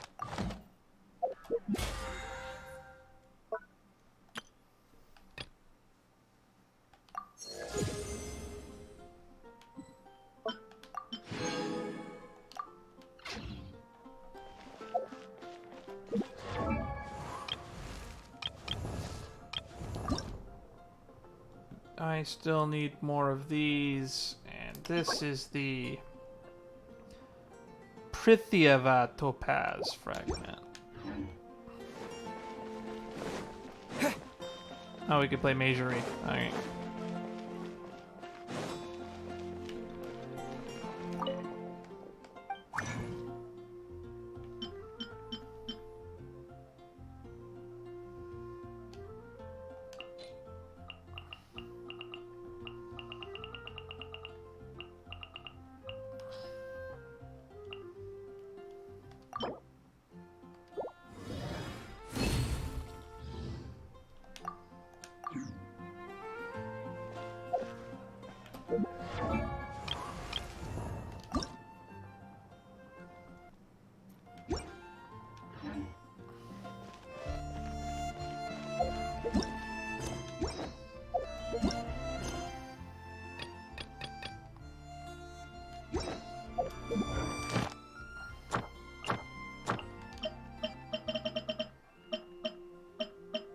Where are you, Whopper Flowers?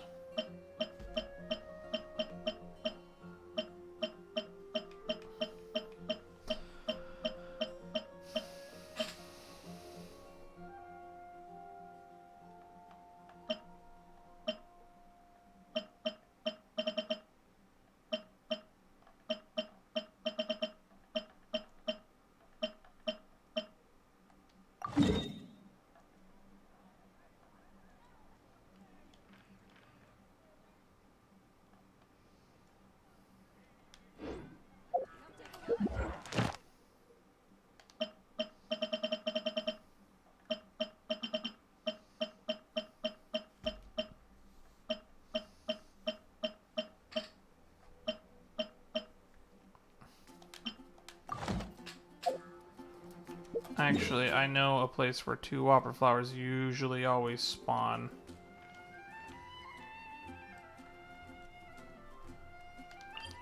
There's a few that usually spawn right outside of the Pyro Regis Vine area.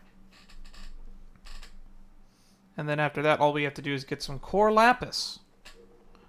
Core Lapis shouldn't be too hard to get, right? It's everywhere in Leeway, except when it's not.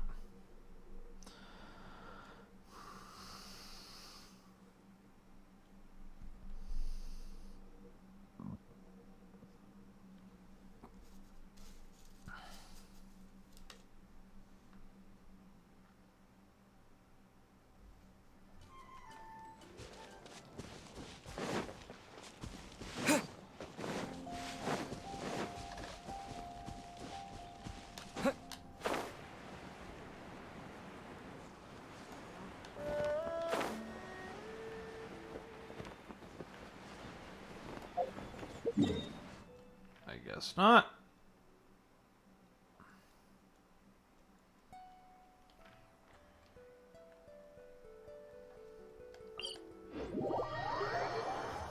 To Springvale.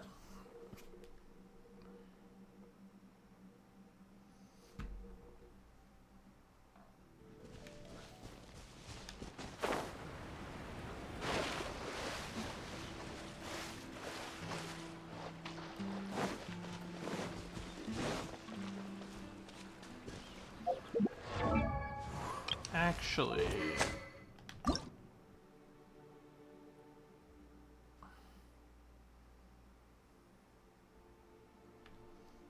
yeah, I need chaos circuits for this.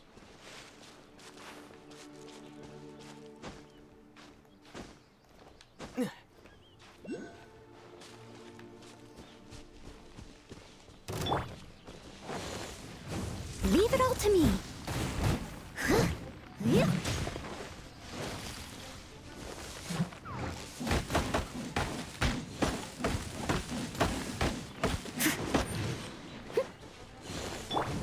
Speed of light. Disappear!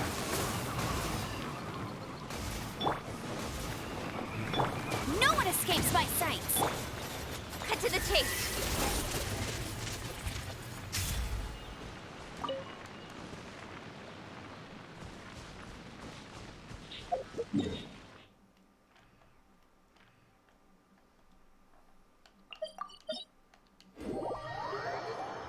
Where to?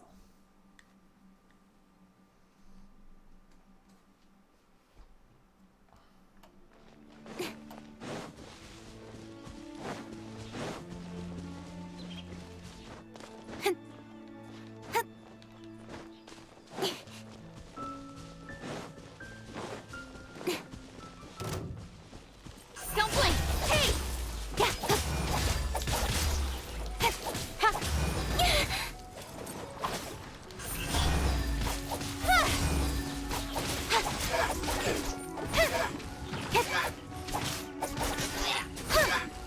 Speed of light. Hey! Nowhere to hide.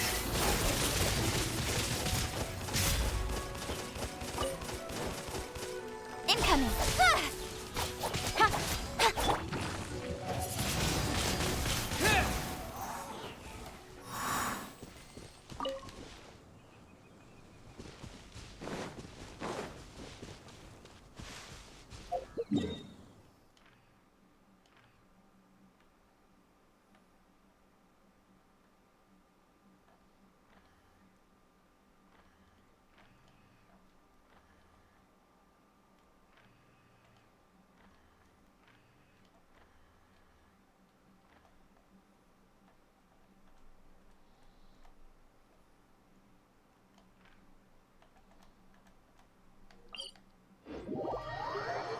Huh, I still haven't gotten that waypoint over there.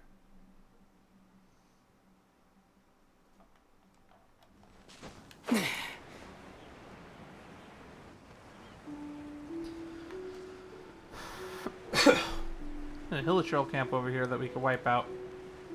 Maybe get some masks.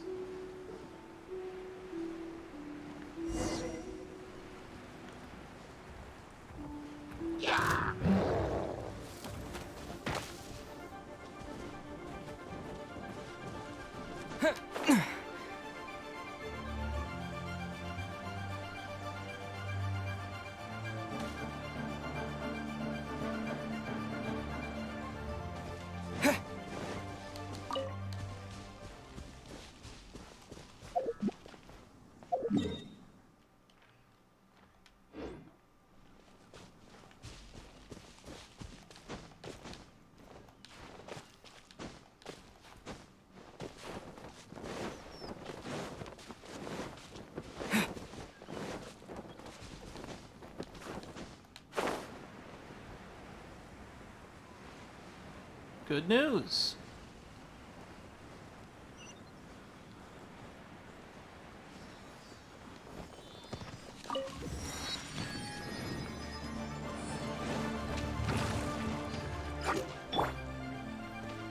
Steady as stone.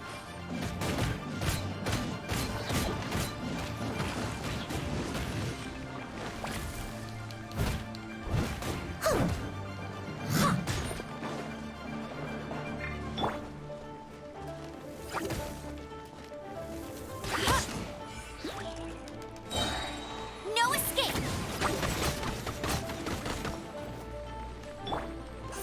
Hey! Hip! Ha! Ah!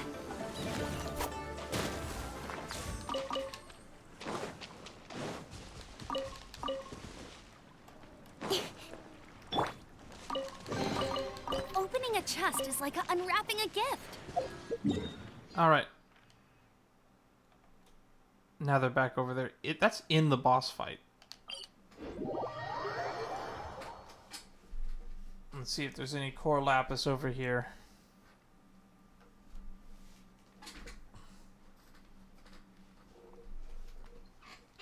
We won't be able to get Noelle ascended today.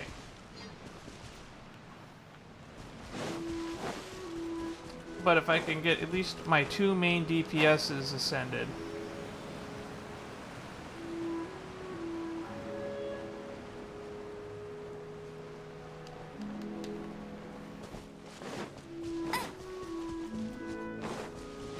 I'll consider it I won't let you down.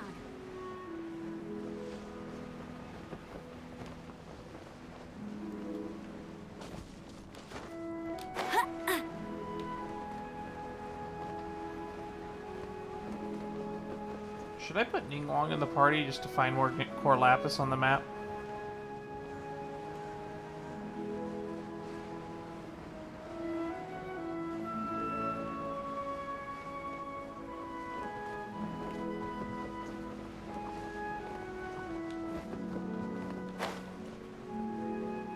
I haven't been around the base of Mount Hula yet.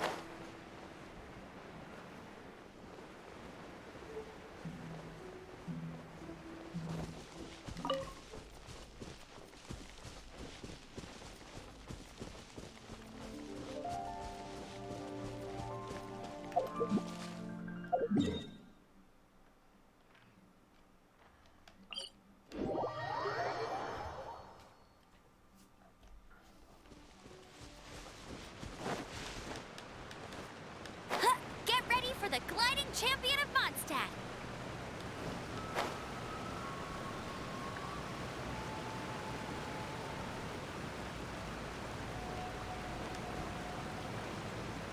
I won't.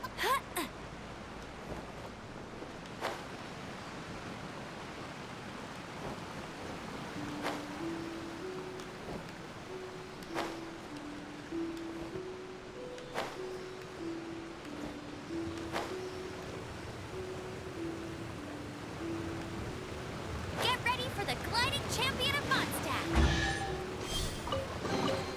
Opening a chest is like unwrapping a gift.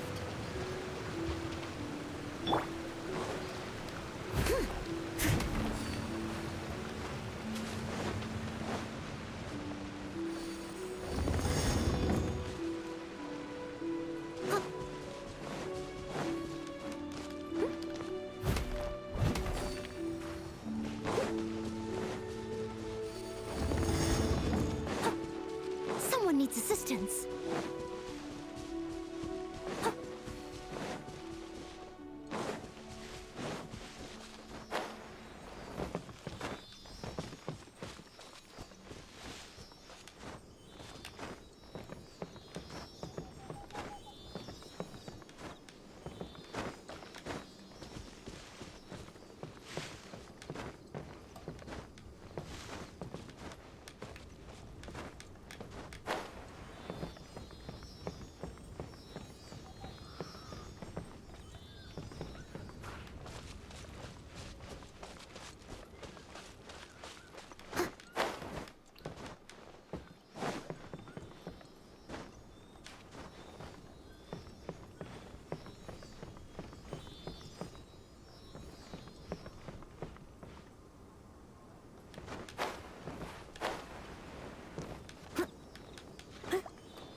Why is there a locked chest up here?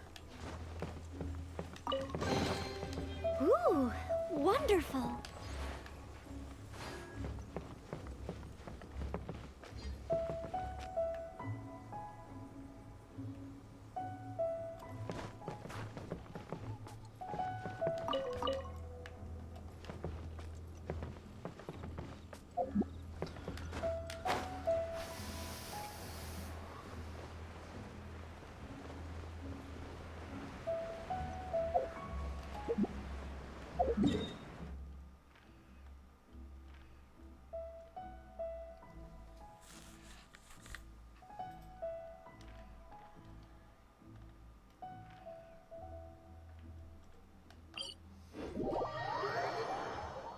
This core lapis is so rare.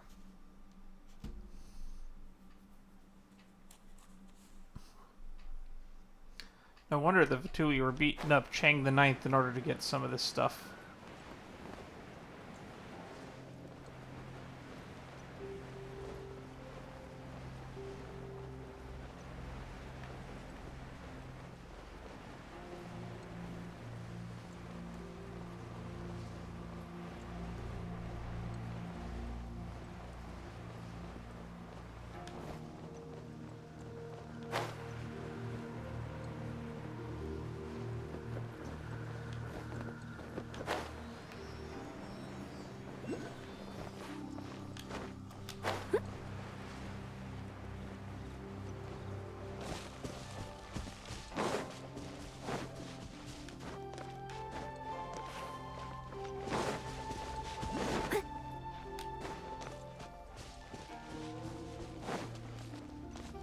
Someone needs assistance.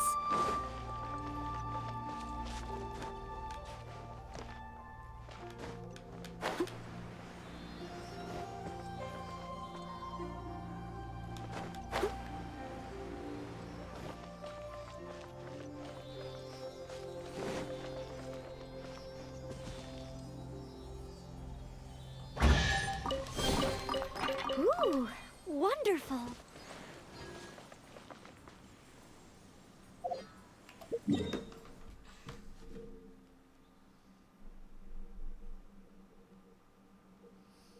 Well, it worked for me before, so we'll do this again.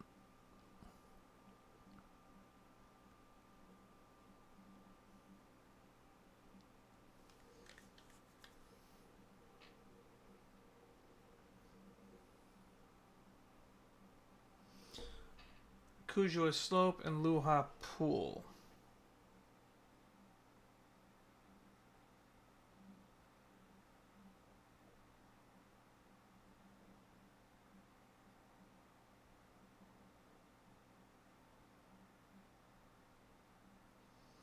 The area around Kujua Slope, eh?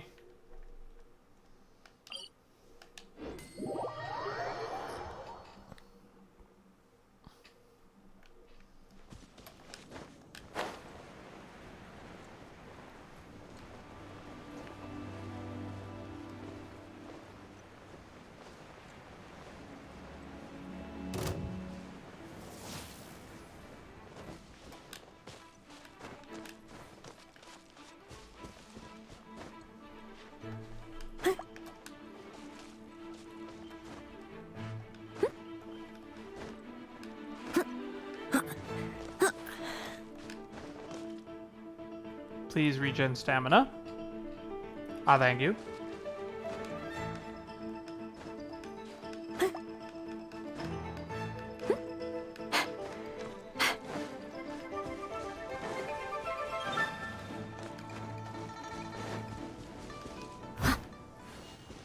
I'll catch up.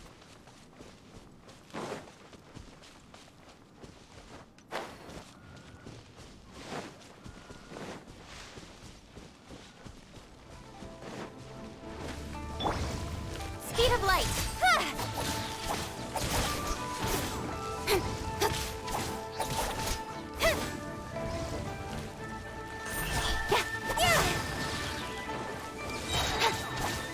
With sword comes shadow.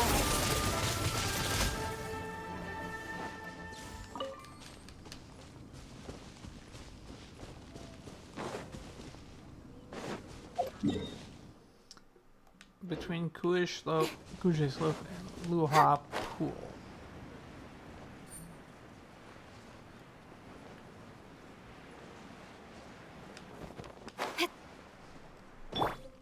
Leave it all to me.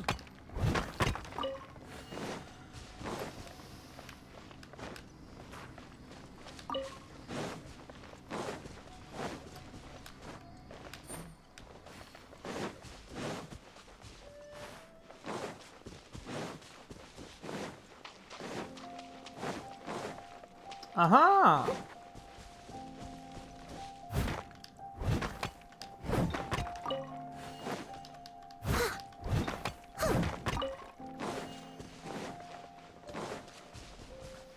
I'll catch up.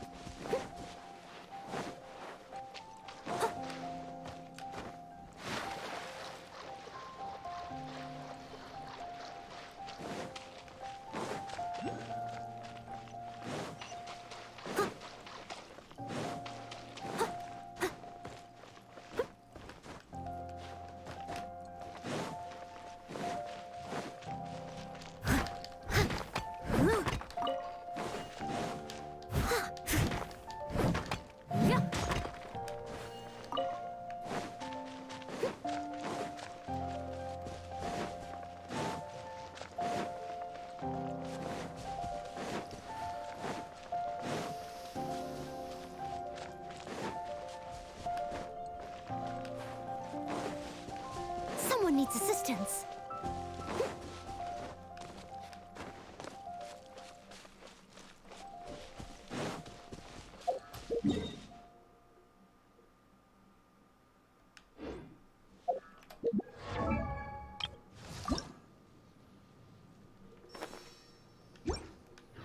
One more Whopper Flower.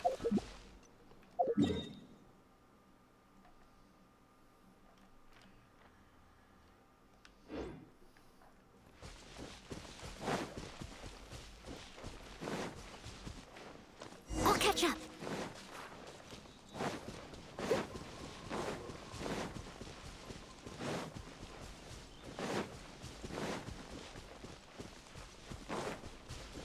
I'll catch up.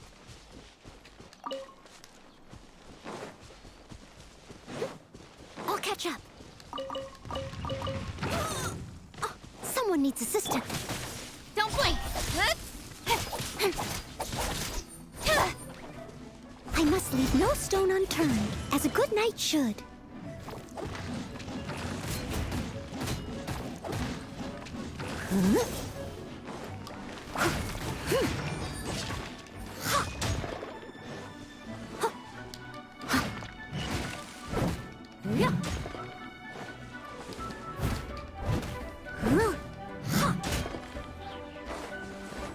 Leave it all to me.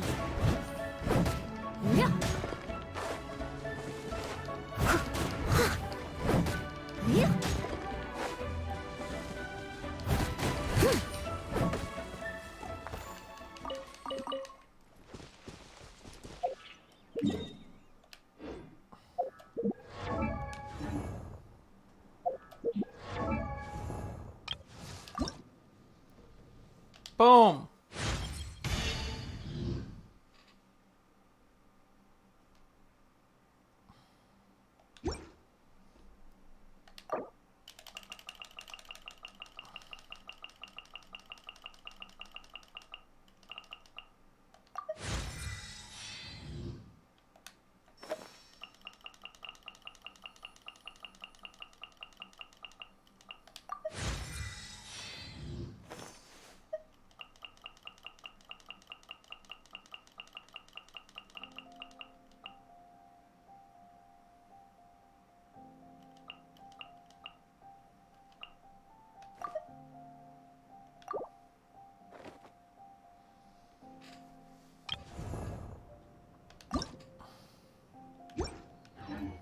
You seem tired.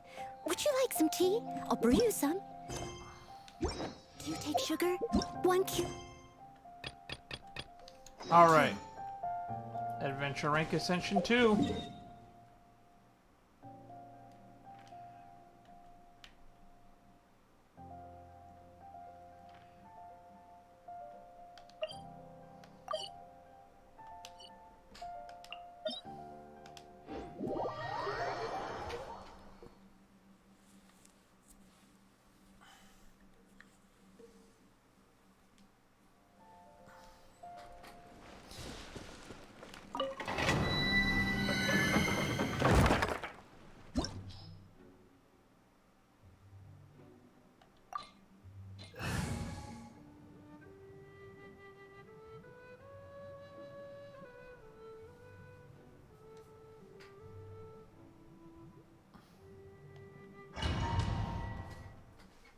Alright. This will not be easy. This is where we're probably going to start dying and having to do wishes. Someone needs assistance. I'll catch up. Huh.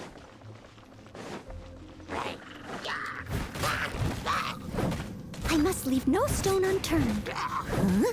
Huh. Yeah.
I'll catch up.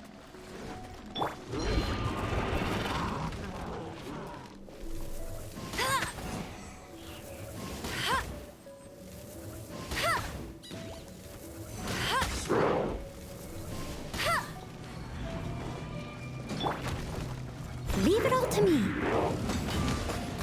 Ugh, I missed a spot. Someone needs assistance. Go, go, Baron Buddy!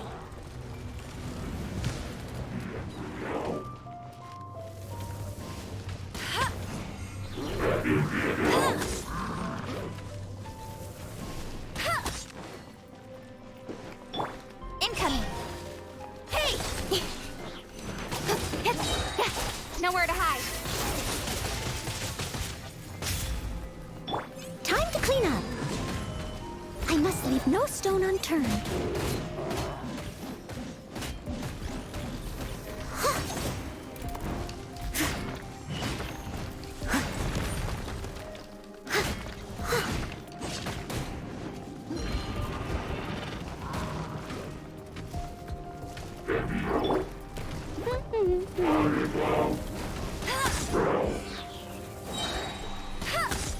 No one escapes my sights.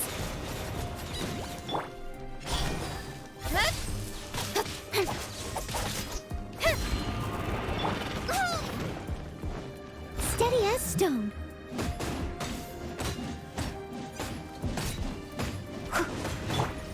Go, go, Baron Buddy!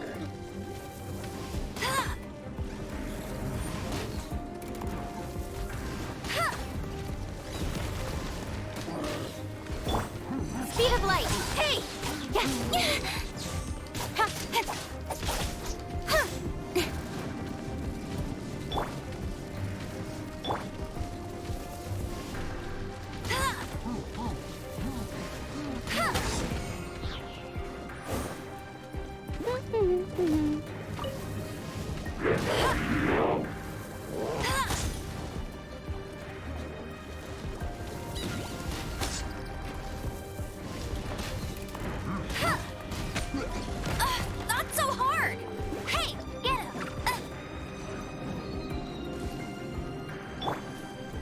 With sword comes shadow.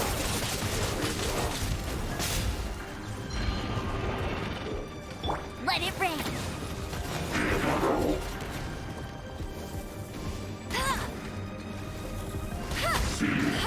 Bet you can't keep up with me.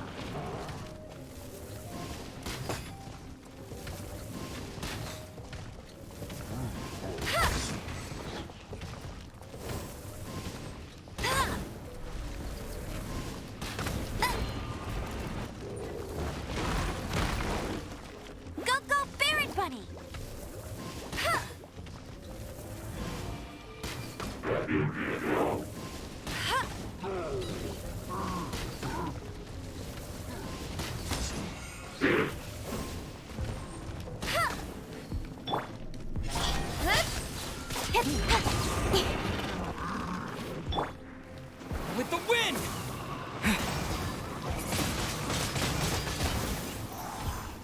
No one escapes my... Cut to the chase.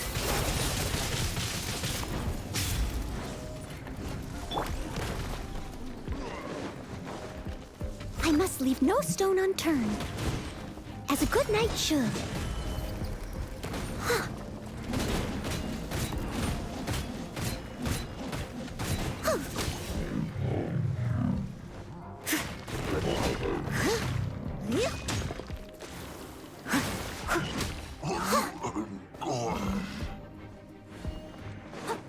I'll catch up. All right.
Speed of light.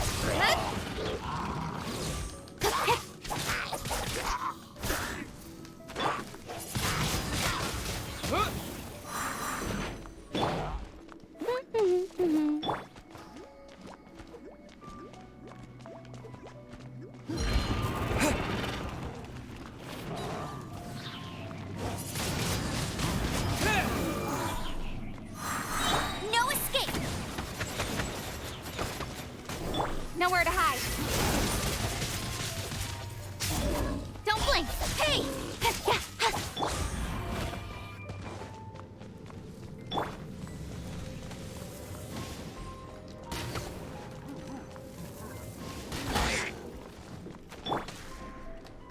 Disappear! Speed of light.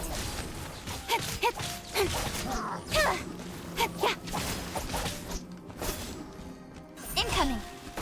Good. Cut to the chase.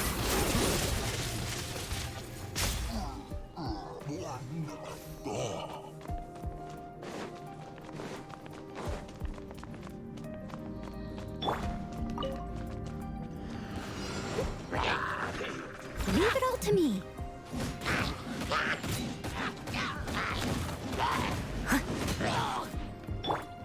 Don't blink.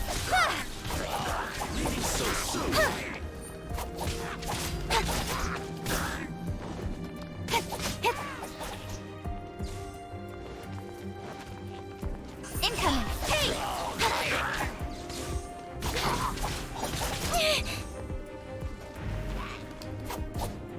Don't blink. Got lucky that time. With sword comes shadow.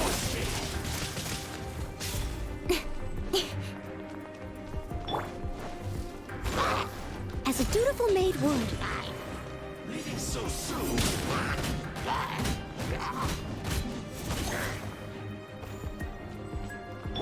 Let it rain. Get him.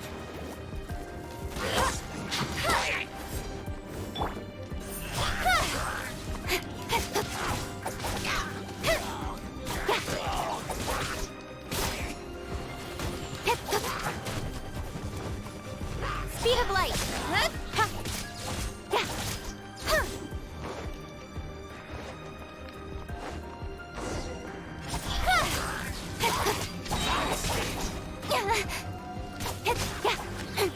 Nowhere to hide.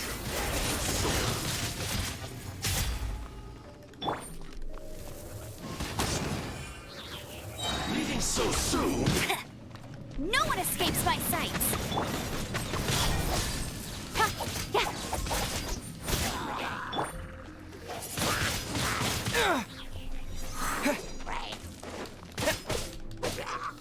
Prepare yourself.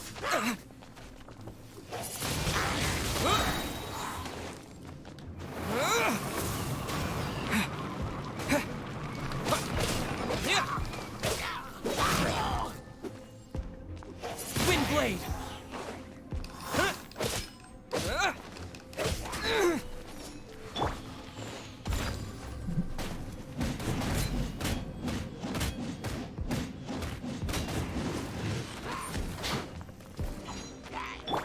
Don't blink. Cut to the chase.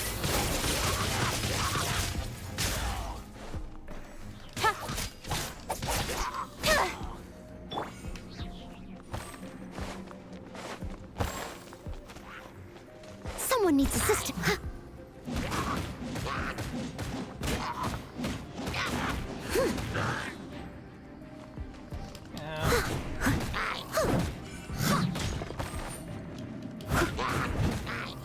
Let it rain.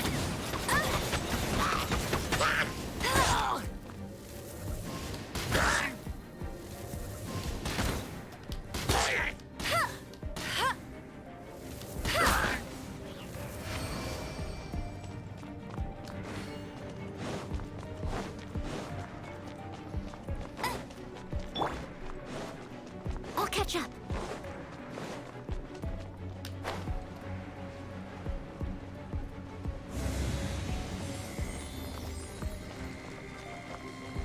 Someone needs assistance.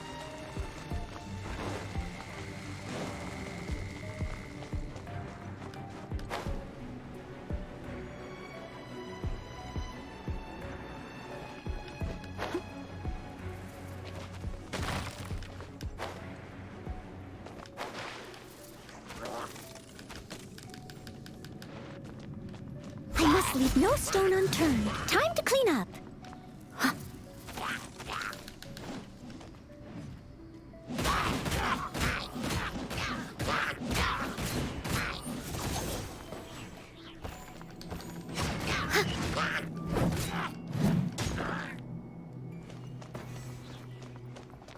All right.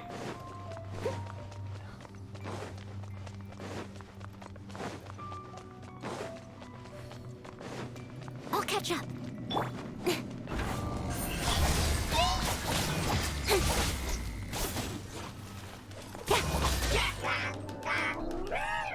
Speed of light. Nowhere to hide. Don't blink.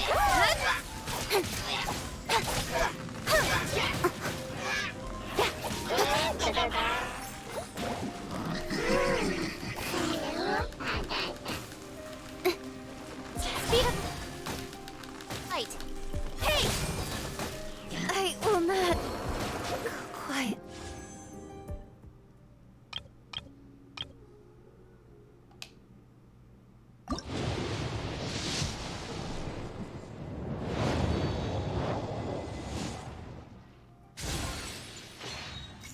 Magic guide.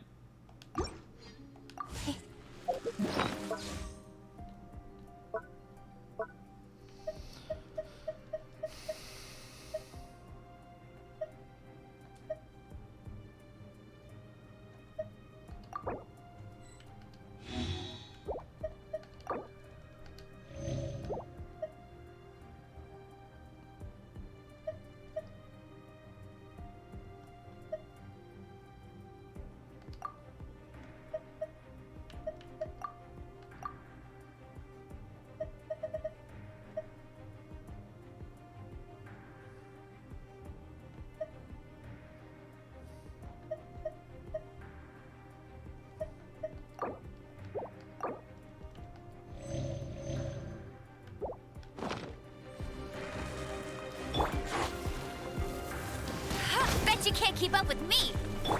Incoming. What a letdown. Ah, damn it.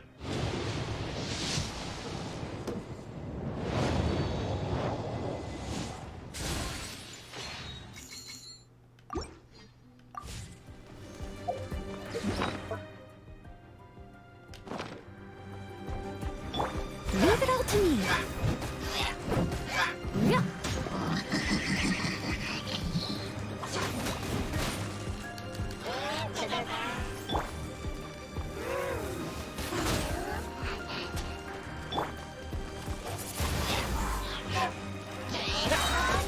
Disappear!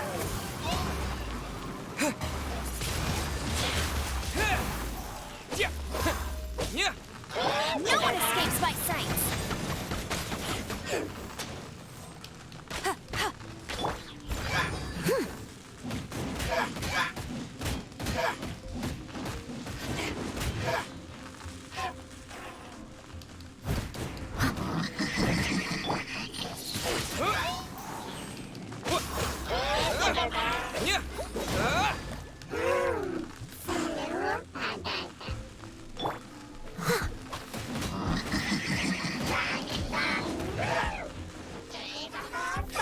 Steady as stone.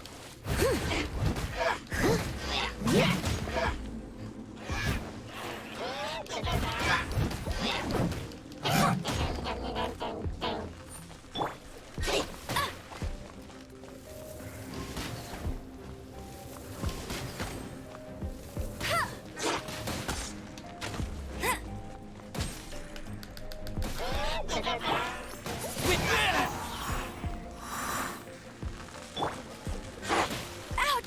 Meanie! Go, Barry!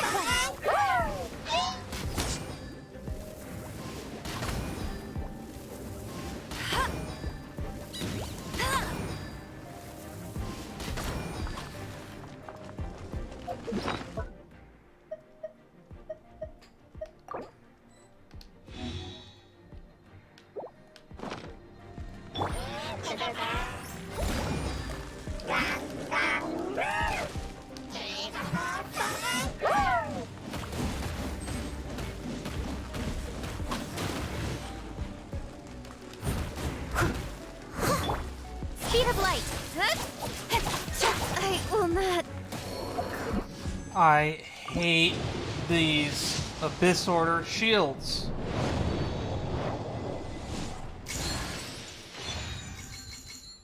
I have perception. Quietly.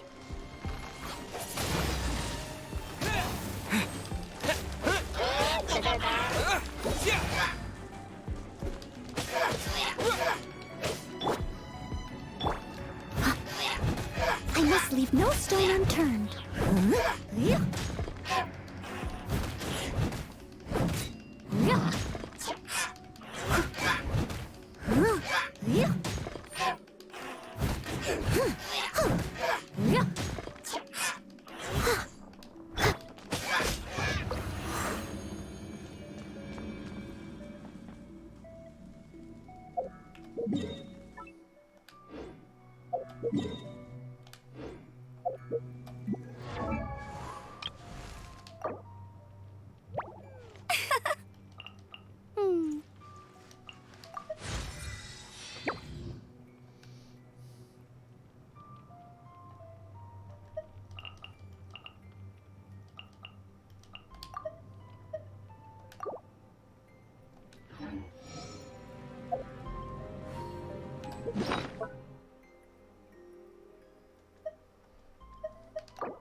Kaching's defense is so squishy.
Not so hard!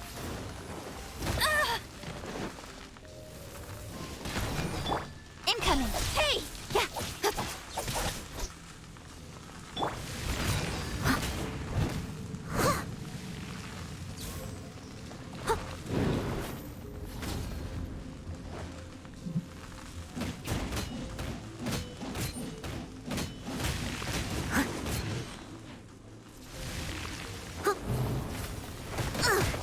I missed a spot. I don't know why the camera got stuck there.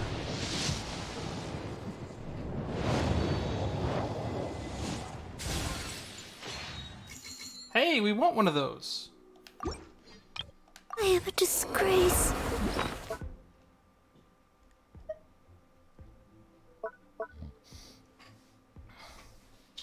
We're gonna lose now. To the knights. This is gonna be a wipe.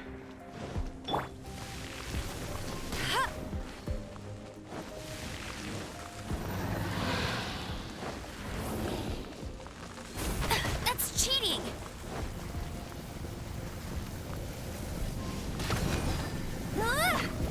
Bet you can't keep up with me!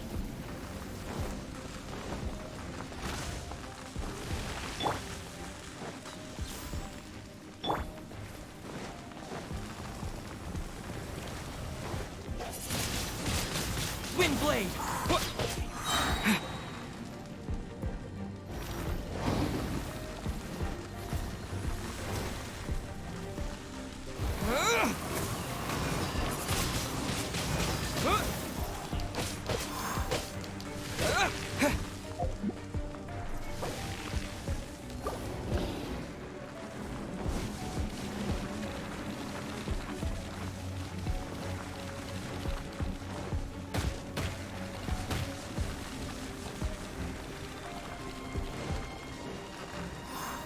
Windblade! No escape! Yeah.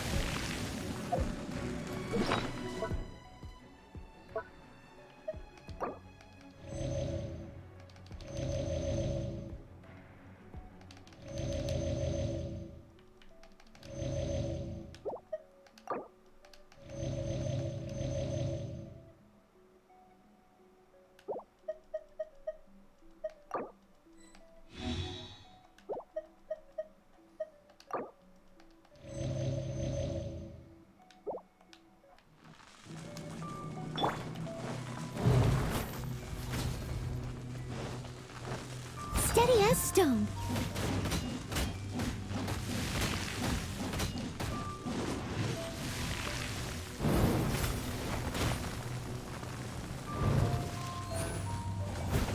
If at first you don't succeed.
With sword comes shadow.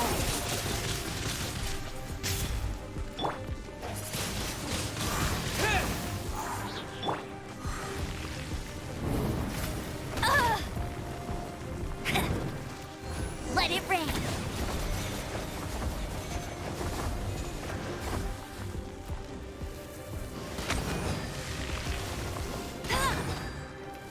Bet you can't keep up with me.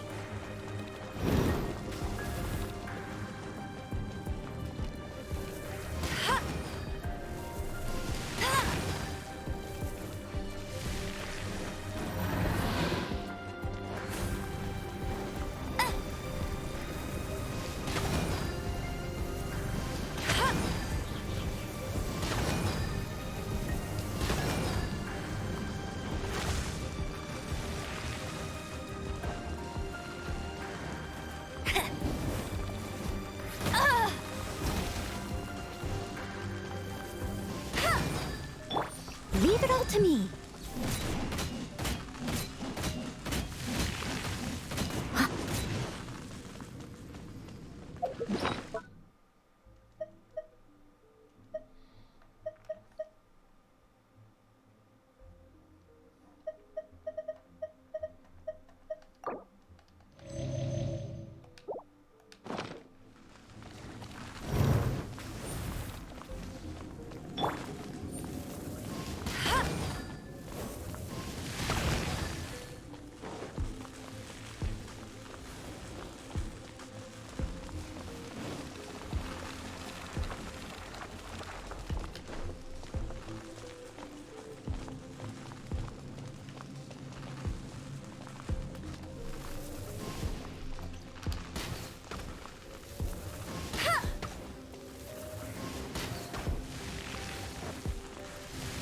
Ouch!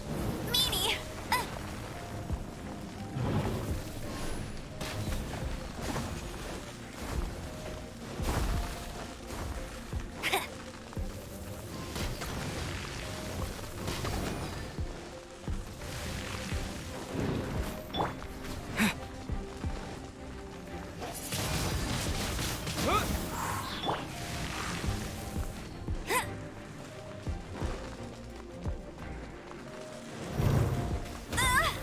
I'll race you there.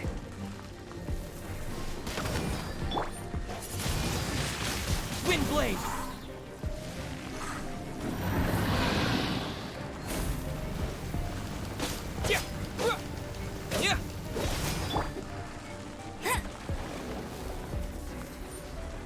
No escape.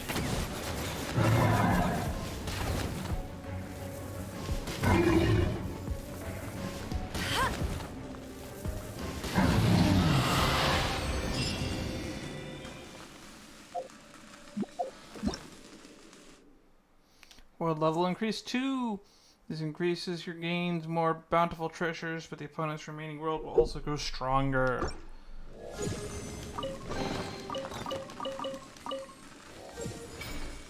Oh, that was so difficult.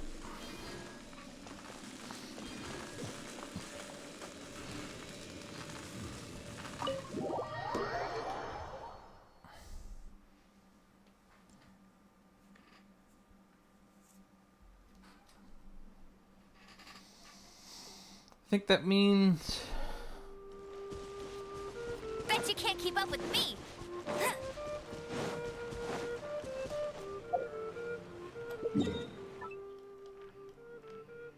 Let's go to Leeway.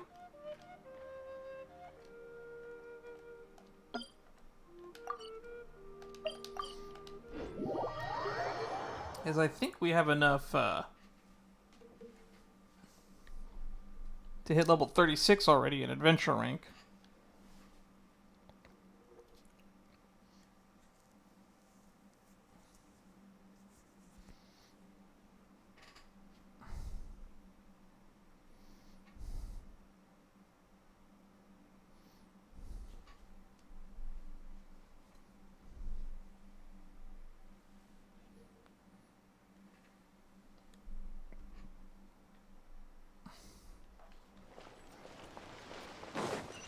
We're starting to get to the point where acquiring upgrade materials is getting very tedious, and I'm going to be doing it off stream most of the time. Ad Astra.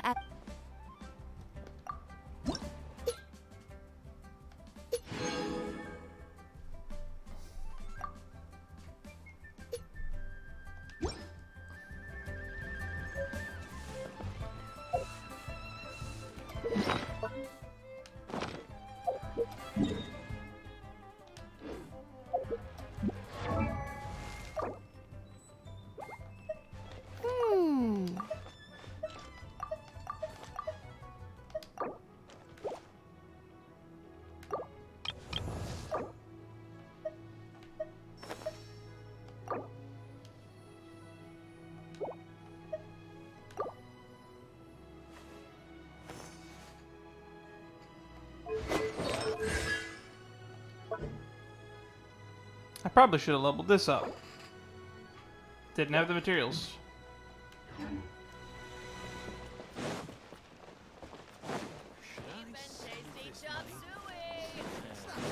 something new at the Wanmin restaurant.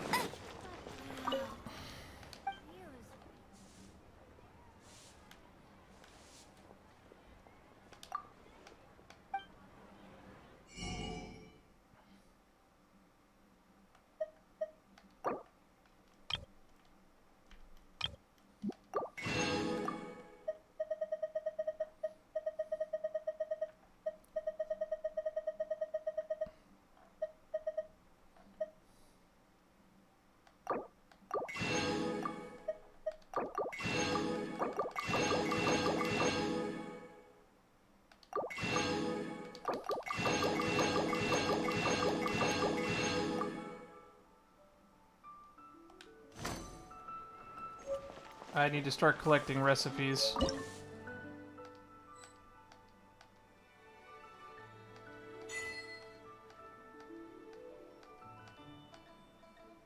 Adeptus Temptation.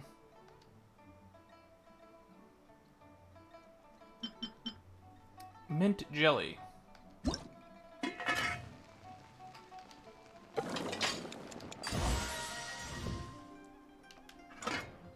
Healing items. Matsutake meat rolls.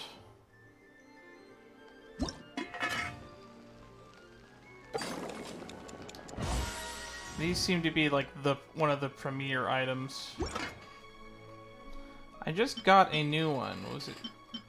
Or off stream I found a recipe.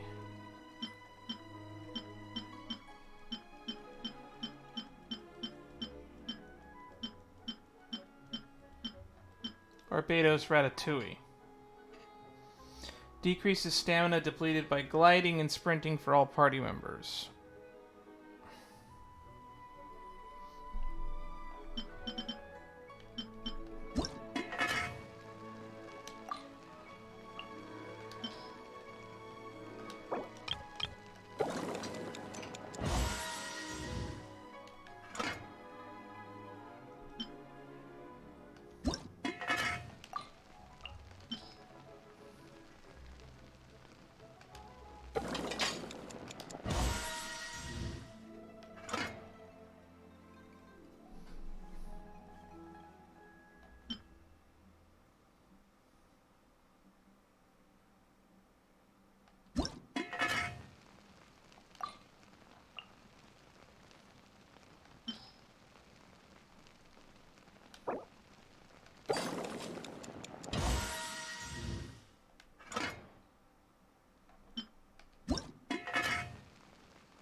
Alright.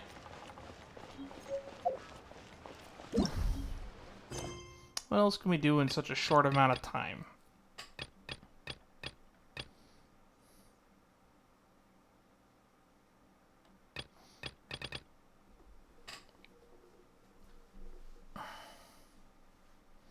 The Ubiquity Net.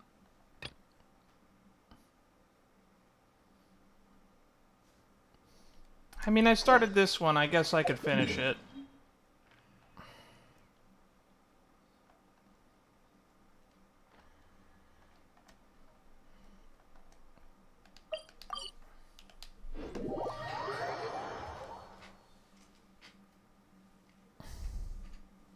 Provided it doesn't eat up like 45 minutes of time. Because I'll race you there. I won't let you down. I guess we could have checked our reputation, because we have to be getting close to doing that, right?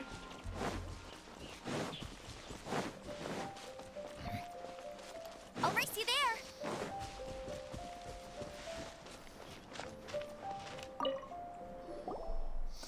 The fish have been really active these days. Do you need help?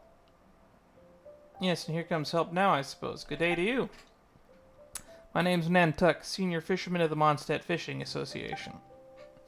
Recently, many new species have suddenly been appearing in the waters. I immediately contacted my friends in other regions, and sure enough, it has been happening everywhere. Some people say that it must be Tavont fish outbreak of the century. Actually, the reason hasn't been fully investigated, but I guess it has something to do with the improvement of the ecological environment. Oh, so you guys are in trouble because there's too many fish, right? Don't worry, Paimon. Don't worry, Paimon will take care of it, as long as they don't taste bad. It's no trouble. In fact, more fish, the better as far as the Fishing Association is concerned. However, we need enough manpower. And to be honest, with the manpower we have available, we'd be hard-pressed to catch all the new fish species for research in a short time. But on the flip side, I thought, isn't this also a great opportunity for the Fishing Association to grow? So I put up a commission for the Adventurers Guild. Well, how about it? Interested in joining us? Fishing is a lot of fun, you know. Can I just go straight? Can I go down and catch them straight? Isn't it really dangerous to dive straight in? You adventurers sure are bold. Unfortunately, those fish are not as brave as you. All of them will be scared away if there's such a huge being to jump into the water. Best you refrain from doing such a thing. So let's start by going to Cider Lake. That's where the fishing grounds I prepared for newcomers is. I'll teach you the basics first.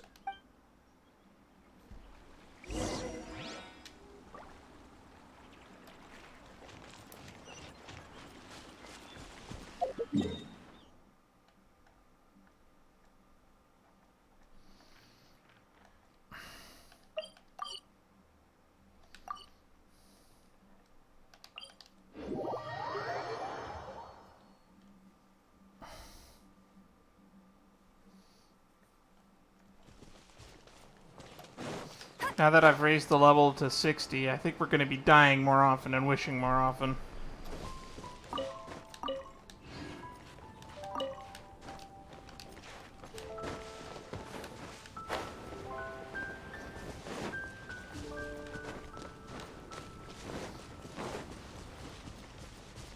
Hey, get him!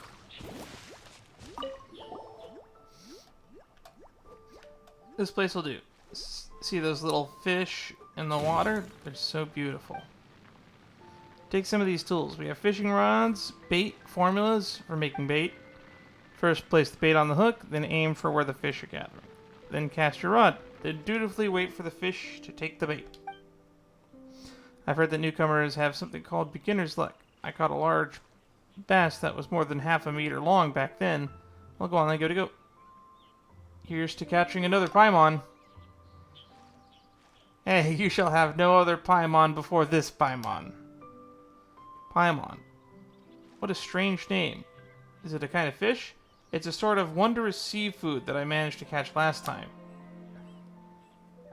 Hey, when did Paimon go from emergency food to wondrous seafood? I see. I didn't realize that you were already an experienced angler. Well, that just makes me even more excited to see what you'll catch. I was wondering if they were going to acknowledge the fact that in the cutscene, for the opening cutscene, we pulled Paimon out of a...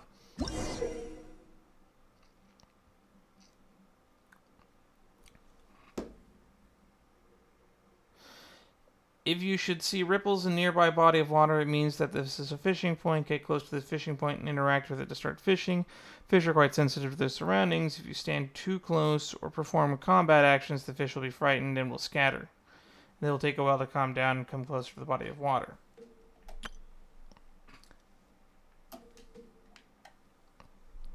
Different water bodies contain different species of fish. While preparing to fish, you can view the species that can be found here and select the appropriate rod and bait. You can obtain blueprints for making bait from various fishing associations. Learning them will allow you to make bait at any crafting bench. Hold your cast rod button, enter aiming mode, and then you'll let go of said button to flick your bait and hook out. If your hook lands too far from the fish, its ability to attract them will greatly decrease.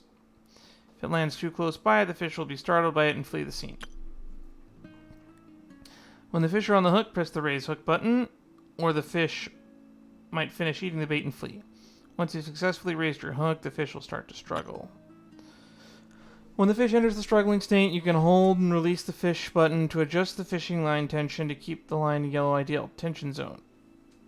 Fishing progress will only increase if you stay in the ideal tension zone, otherwise the progress will drop. Once the progress is full, you'll have successfully caught the fish. Fish on the hook will sometimes enter periods of intense struggle. At this time, the speed at which the line tension may change will be affected. The ideal tension zone will turn orange and start to fluctuate slightly. If your fishing progress hits rock bottom, the fish will try to escape. The tension zone will then turn red and start to fluctuate.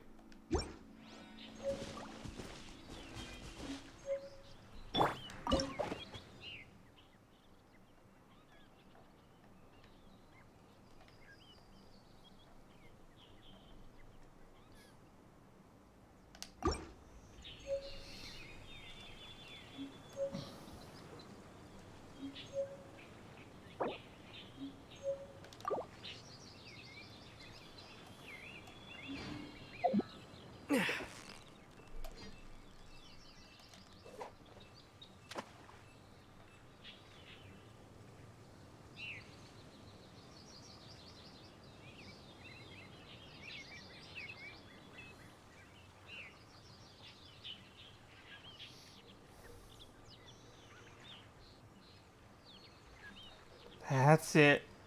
He's coming straight for it. This is riveting gameplay.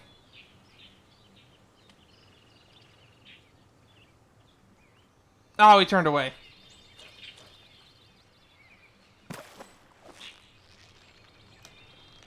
You've got it! You got it! What is it? What is it? Is it another Paimon? Is it another Paimon?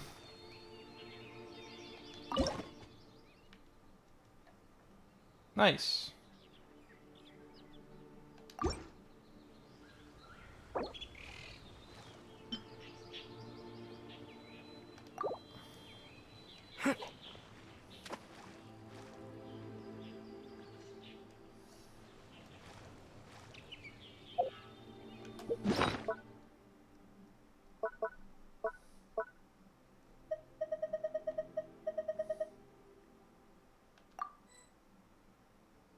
Fruit paste.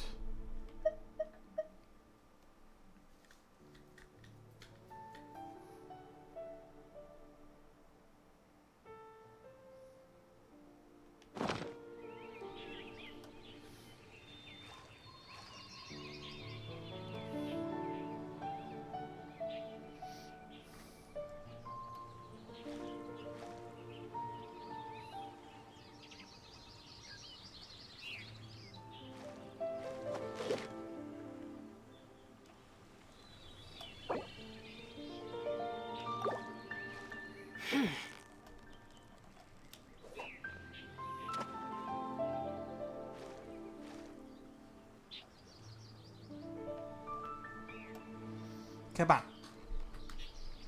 Take the bait. You know you want it. You know you want it.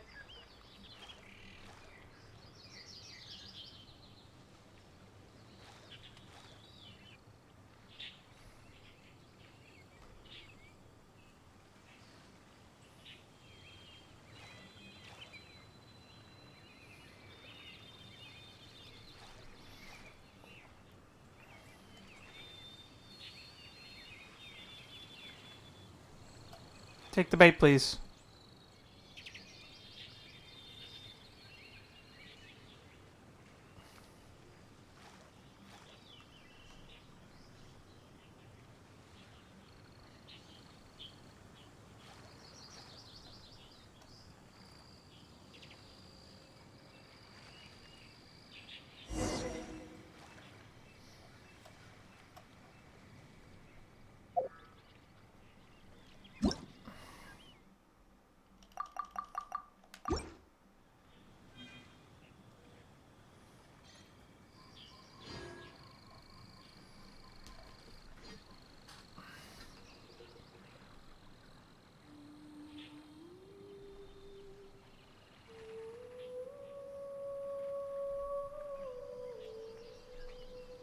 Look at him watching me.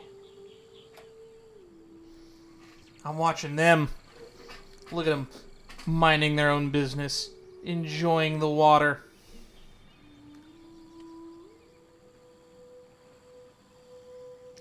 Taunting me, teasing me, refusing to take the bait.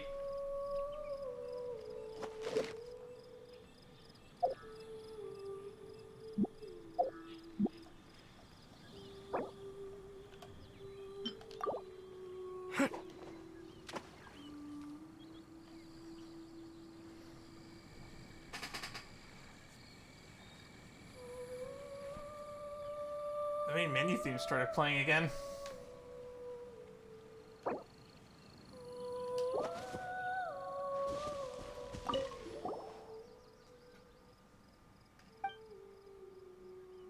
Oh, it's a newly discovered species of fish. That's wonderful.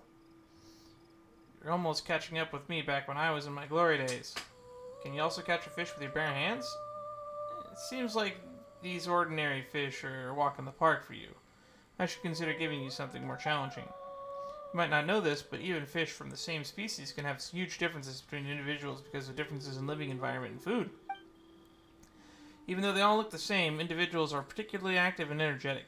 They jump out of the water from time to time and are very eye-catching. These individuals are superior by far in terms of both commercial and aesthetic value. Many hobbyists buy them at high prices and keep them in their home in their tanks for ornamental purposes. This is why such fish are also called ornamental fish. So that means apart from emergency Paimon, there's also ornamental Paimon. No, there isn't. How could there be so many kinds of Paimon? Yes, that's precisely how it works. Looks like you've gotten it already. Recently, there have been many ornamental fish active in the waters near the Stormbearer Mountains, which I have marked on your map. Let's go over and check it out.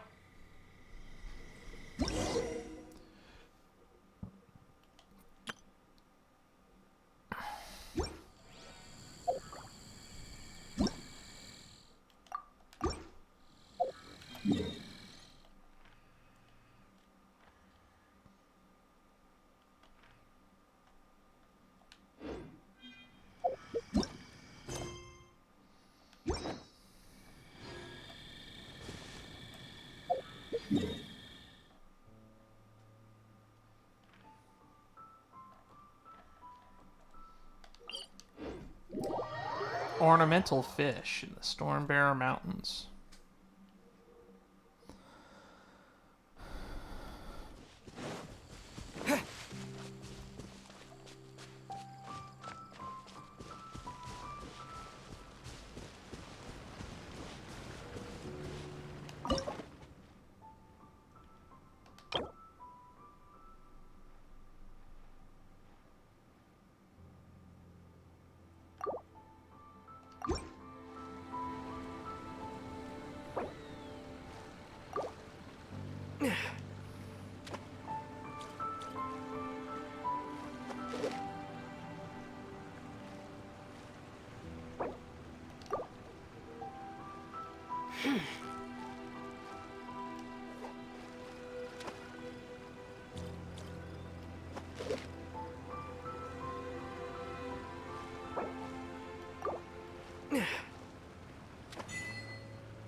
Oh, so that's how you fish.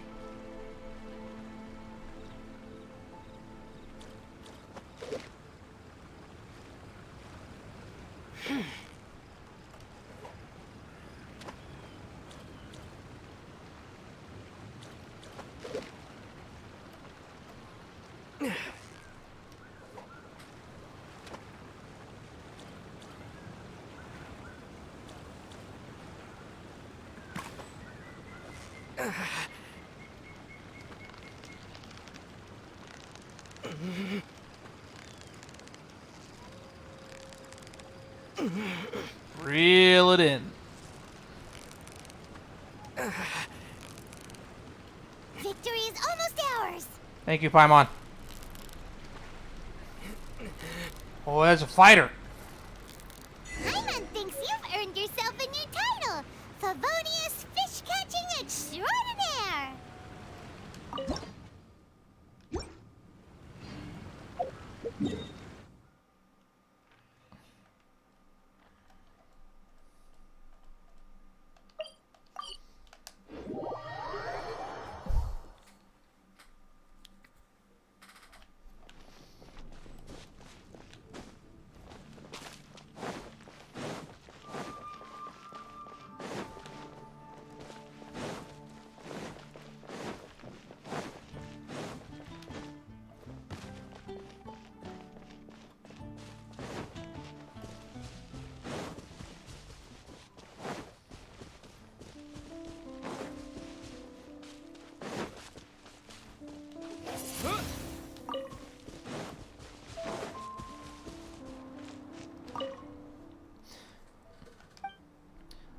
Well, there's a true blue ornamental fish. You're definitely a first-class angler. I'm really sorry. It seems like I underestimated you before. No, I underestimated the elites of the Adventurers Guild. I should hurry up and put more commissions. I got to attract talent like you to join the fishing association if that's the last thing I do. By the way, if you need fishing gear in the future, you can just swing by our fishing association to have a look. Our prices are pretty reasonable. Not to brag or anything, but we do have a good collection of fine goods. Capacities of the catch. You can exchange caught fish at the fishing associations for various regions for materials. You can also use them as meat and cooking.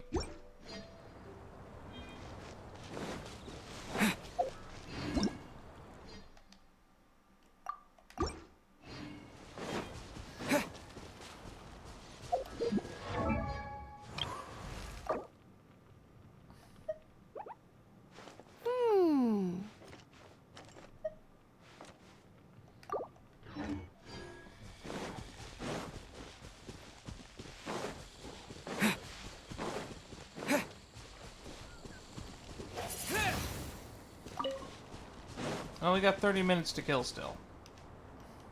Windblade! So I think it's time for another bout of card gaming. All I can think about is dealing.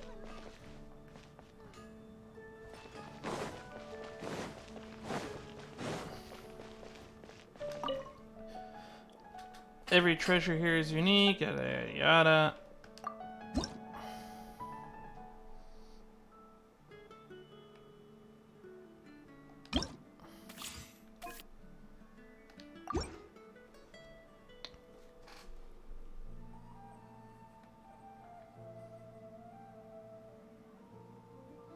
Achieve victory within 5 rounds. Win with less than 2 characters defeated.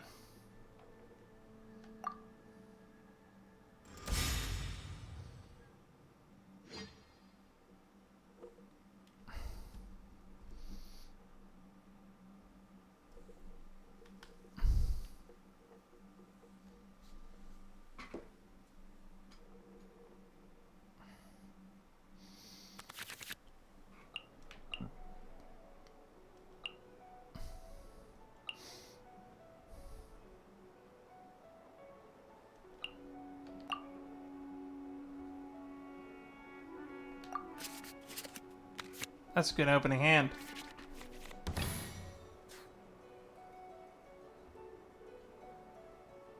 In the name of the Prinzessin.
Big money!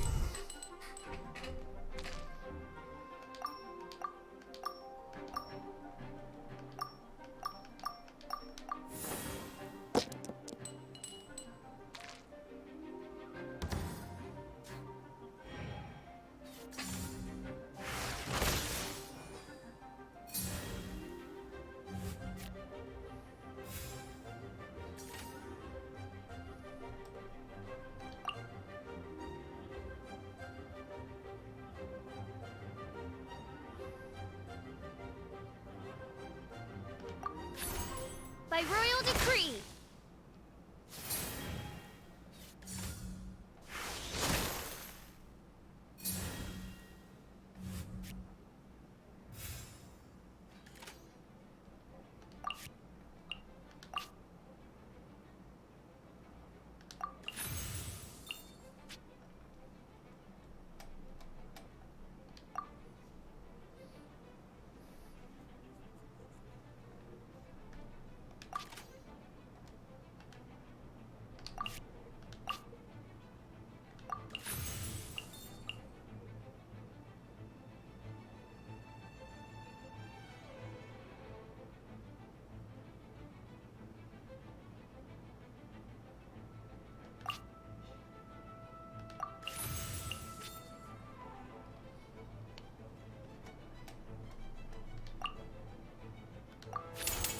Midnight Phantasmagoria.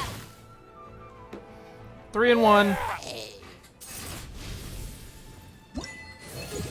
Chaos Divided. Fischl's got a good card.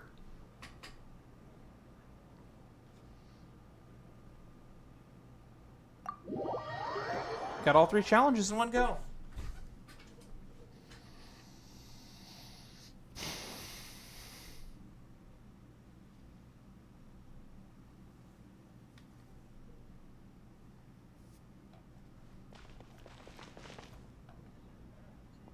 Well, you're better than the regulars here.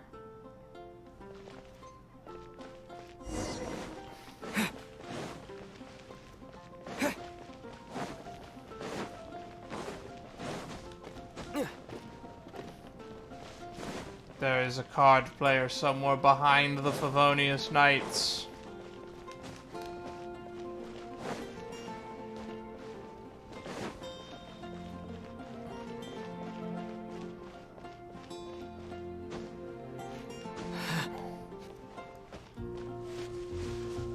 You cannot run, for I will find you.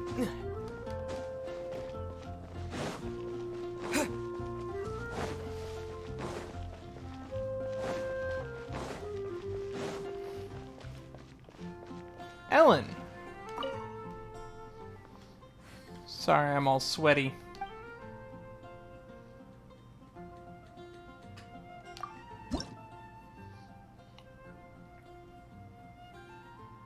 Especially your support zone starts with 1 Ellin card. Ellin can decrease the elemental dice cost of skills when the same ones are used consecutively. Her ability as well.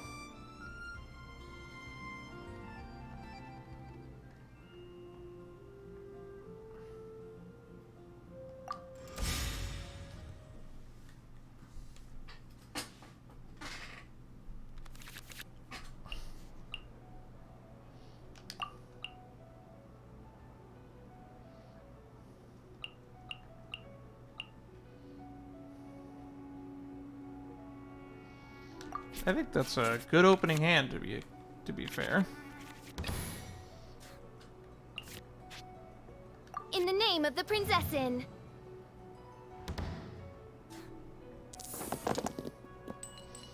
Oh, that's a good roll.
No rest for the wicked.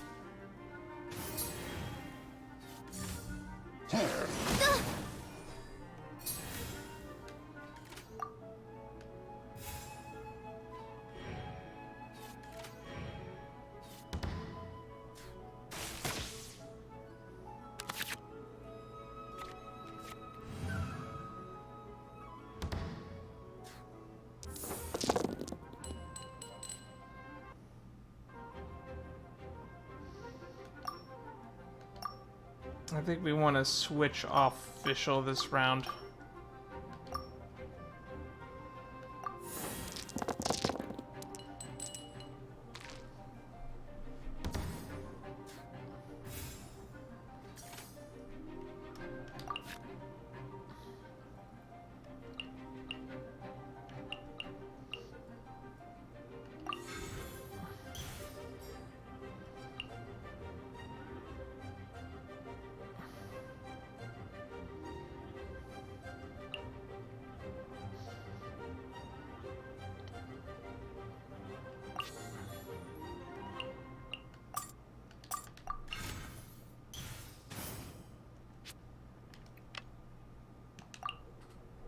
When you use a skill that has already been used this turn round, spend one less.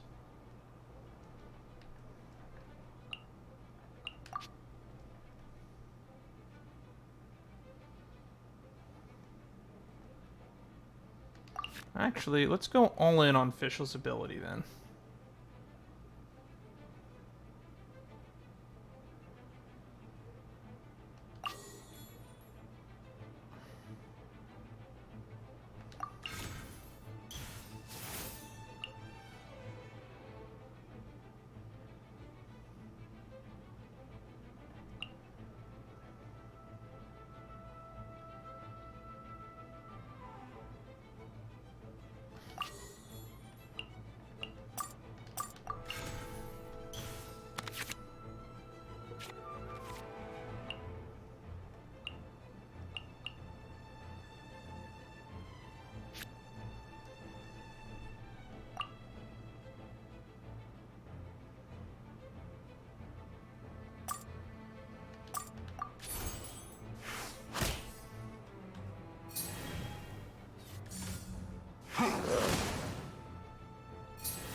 One shall descend once again.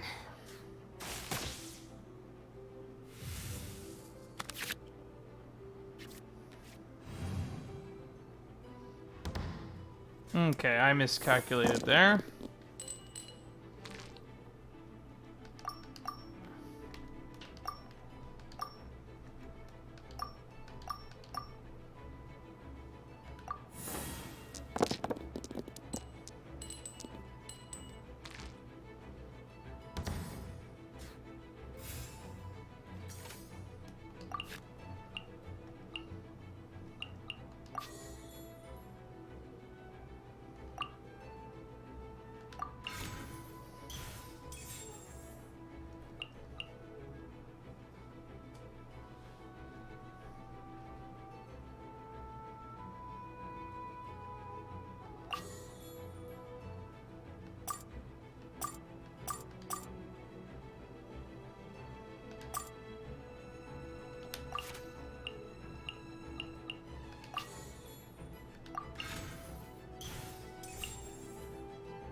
There we go. Cool it.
Achieve within 5 rounds. Alright.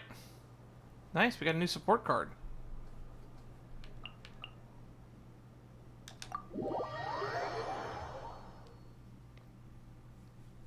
Which means I can edit the deck. So it's possible to win this way, We're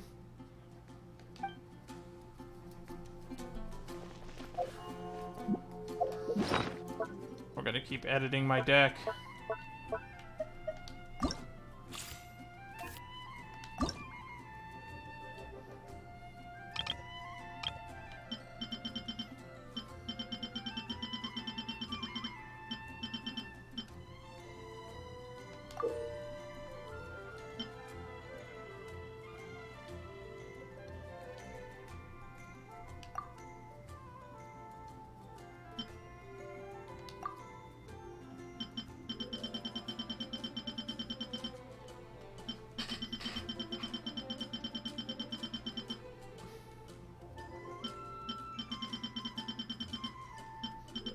Did Margorie give me her card?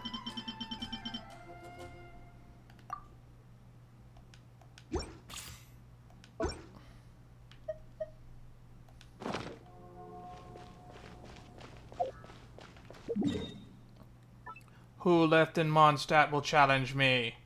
Ah yes, the true final boss of Mondstadt. The King of Depression. The Lord of the Birds.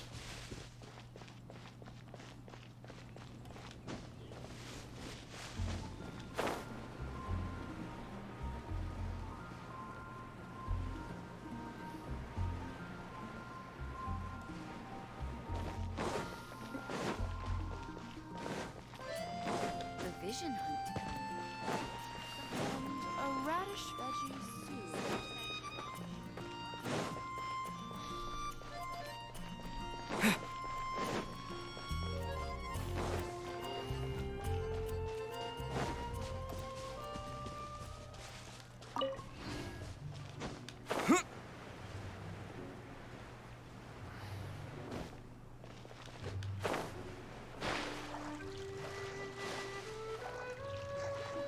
We're gonna sneak up on him.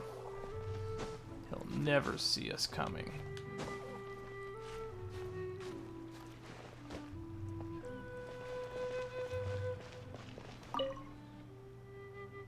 I did not. They were already gone.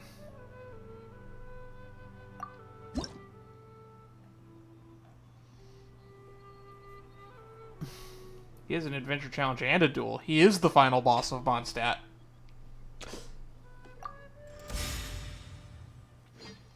Tale of Two Hilichurls. Starts with one Timmie card.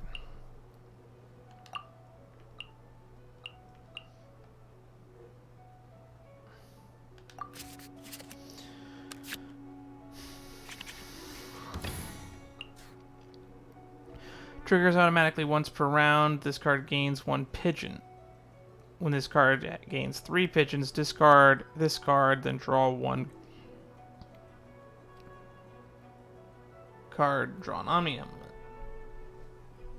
So every 3 turns, draw a card. That's okay, I believe. In the name of the Prinzessin.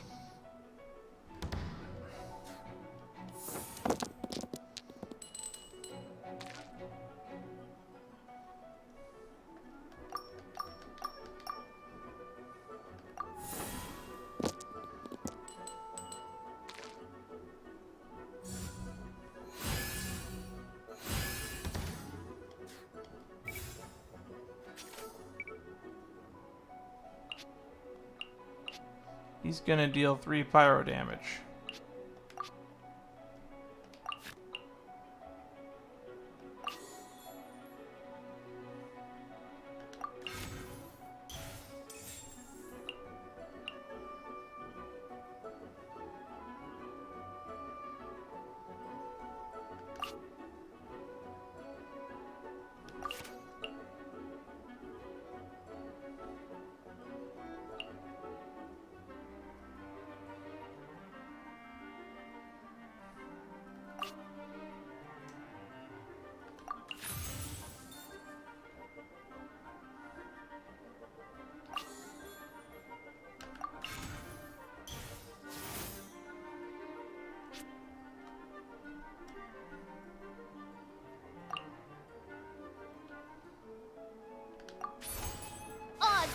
thyself.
I summon thee!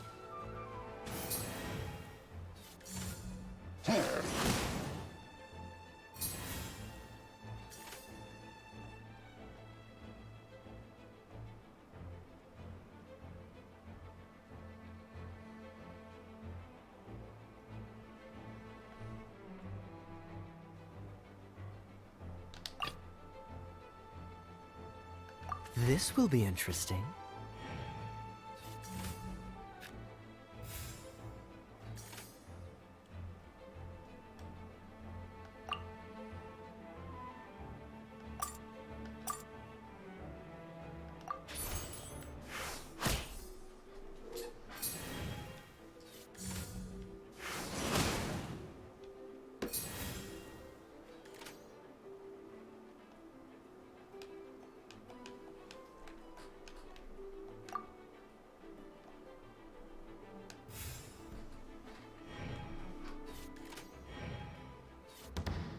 Alright.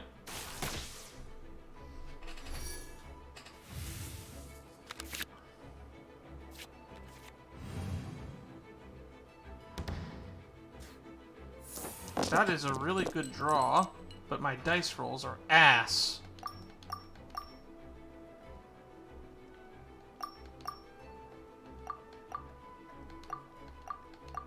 So I'll just keep the 2 earths so I can equip that equipment.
Dodge this! Alright.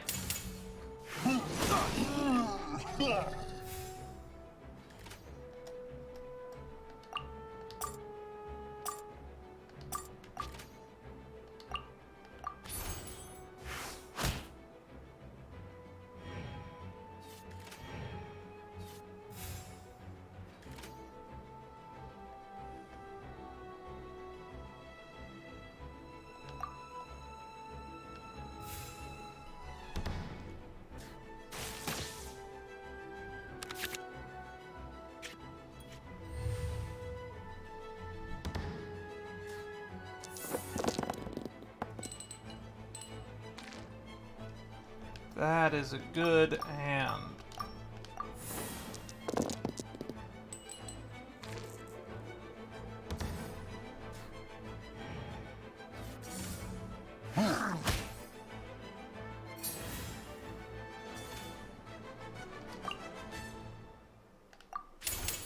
Oh, so sorry.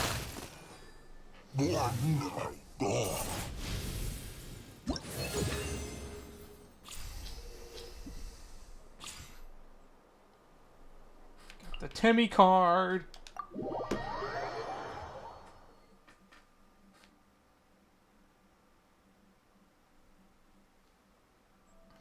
How did I lose? Guest challenges. Every now and then, new visitors of great skill arrive at the Cat's Tail, seeking worthy rivals in the game of cards. Face and overcome them in matches to earn player EXP and lucky coins.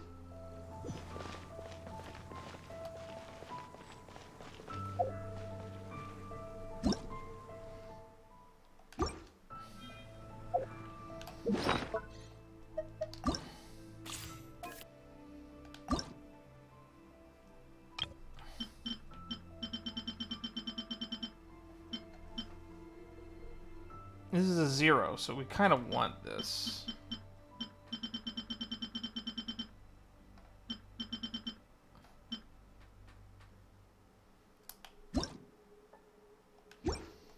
The bestest travel companion is great. Oh, Paimon's card. When action phase begins, create an Omni Element ×2.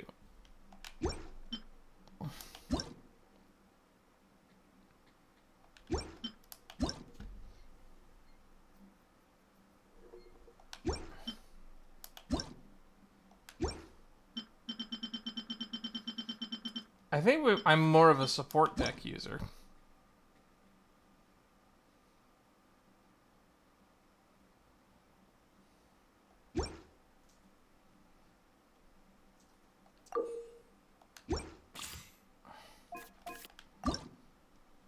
Okay, I don't think the Shao card is needed.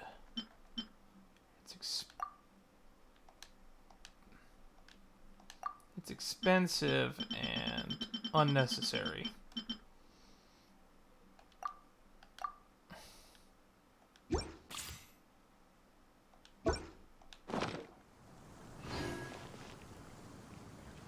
Timmie despawned.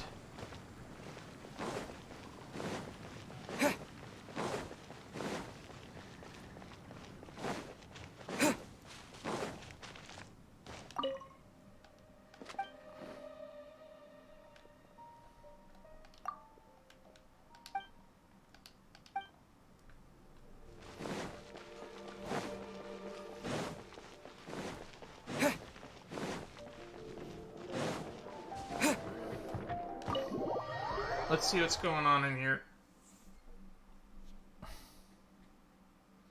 We could probably buy some cards and that's what we'll call it for the night.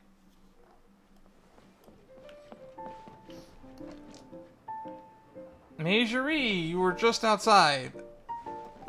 And Jingling.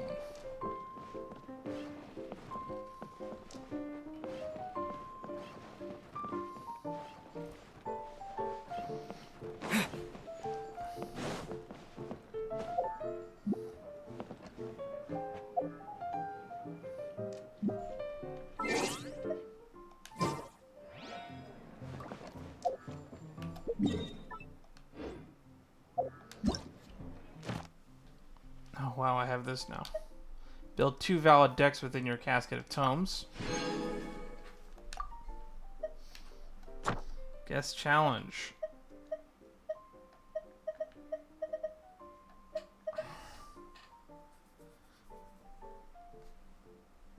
Got Shingling and Margorie.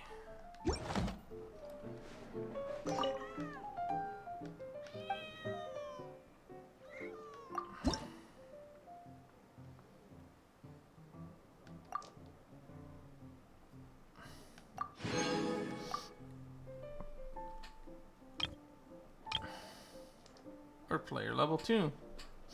Weekly guest challenges unlocked. New available players to challenge in Mondstadt.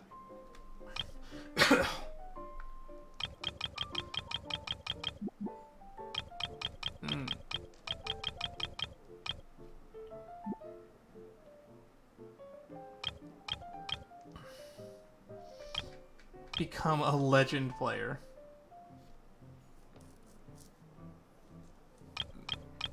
So these are the Ascension challenges. Oh, next is Ascension. You can earn more rewards after completing guest challenges. Can reach player level 4. So we hit our first roadblock basically already.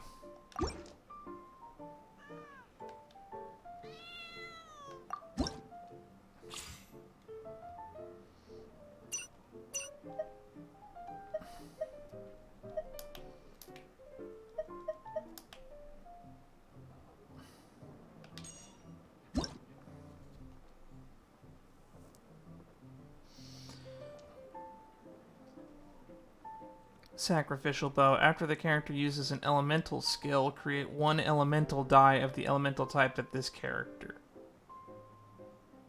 Oh, it's a 3 to equip.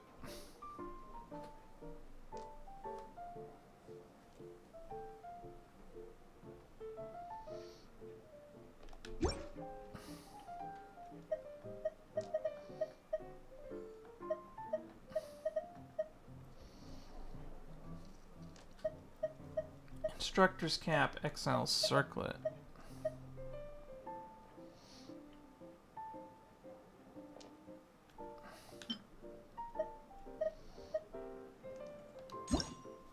After a character uses a normal attack, heal self 1 HP, maximum 3 times per round. I kind of like that one.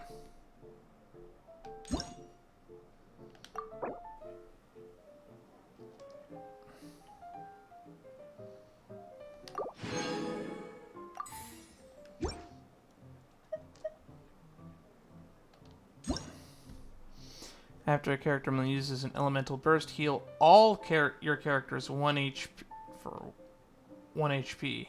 That one's a little bit more specific. Gambler's Earrings. After an opposing character is defeated, if the character this card is attached to is the active character, create an Omni element. That's too specific.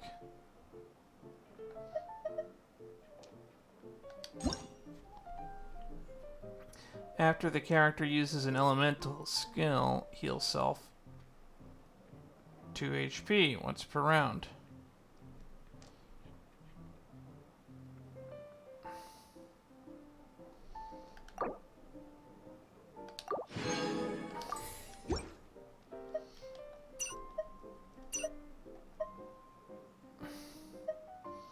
Changing shifts, strategize. I haven't lost yet. Leave it to me.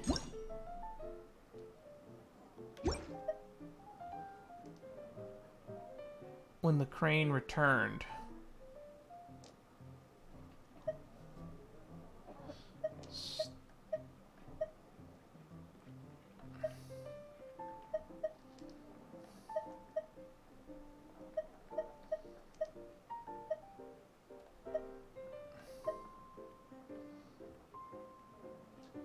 Blessing of the Divine Relics installation.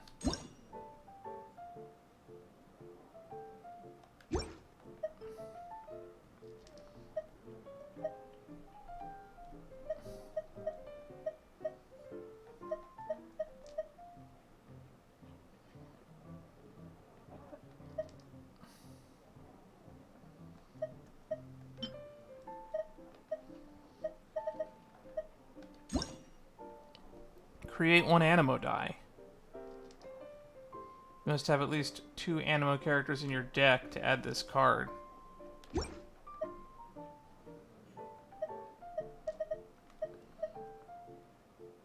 Woven Ice.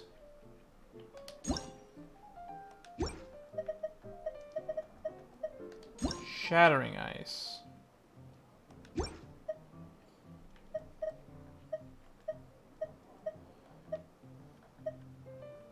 Interesting.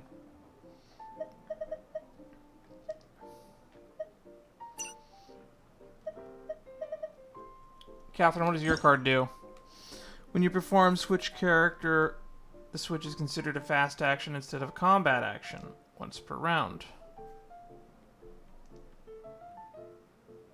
Reward for accepting Land's Adventure Challenge in the open world. and achieving all corresponding challenge So they tell you ways to earn the card, too.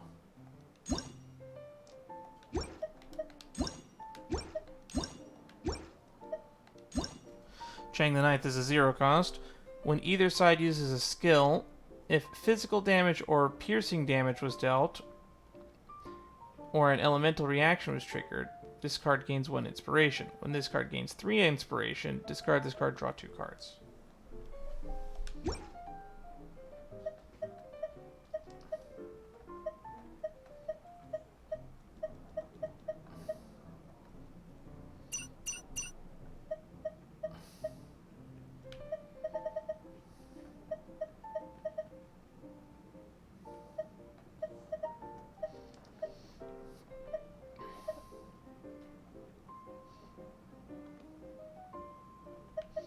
What does the Skyward Harp do? Once per round, this character's normal attacks deal 1 additional damage. What?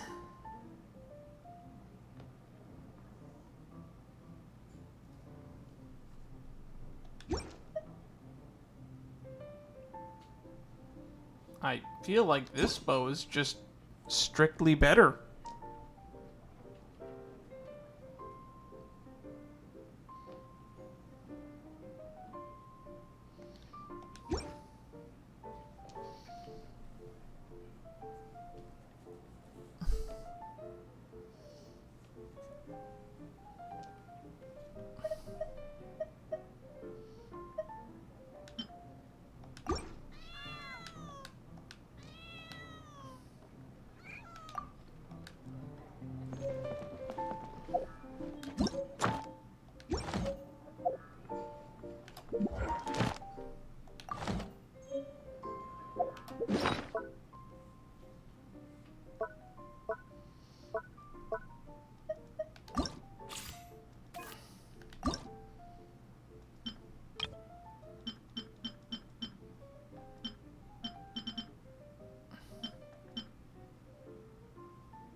Well, this has been fun. Next time we'll resume the main story, I guess. But we're gonna pop in and do this every now and then, because we are a card gaming channel, and I think that we will definitely be doing more of this card game. We will defeat Timmie. It must be done. But until then, I guess we'll just resume what we were doing last time, which was Chasm Dwellers.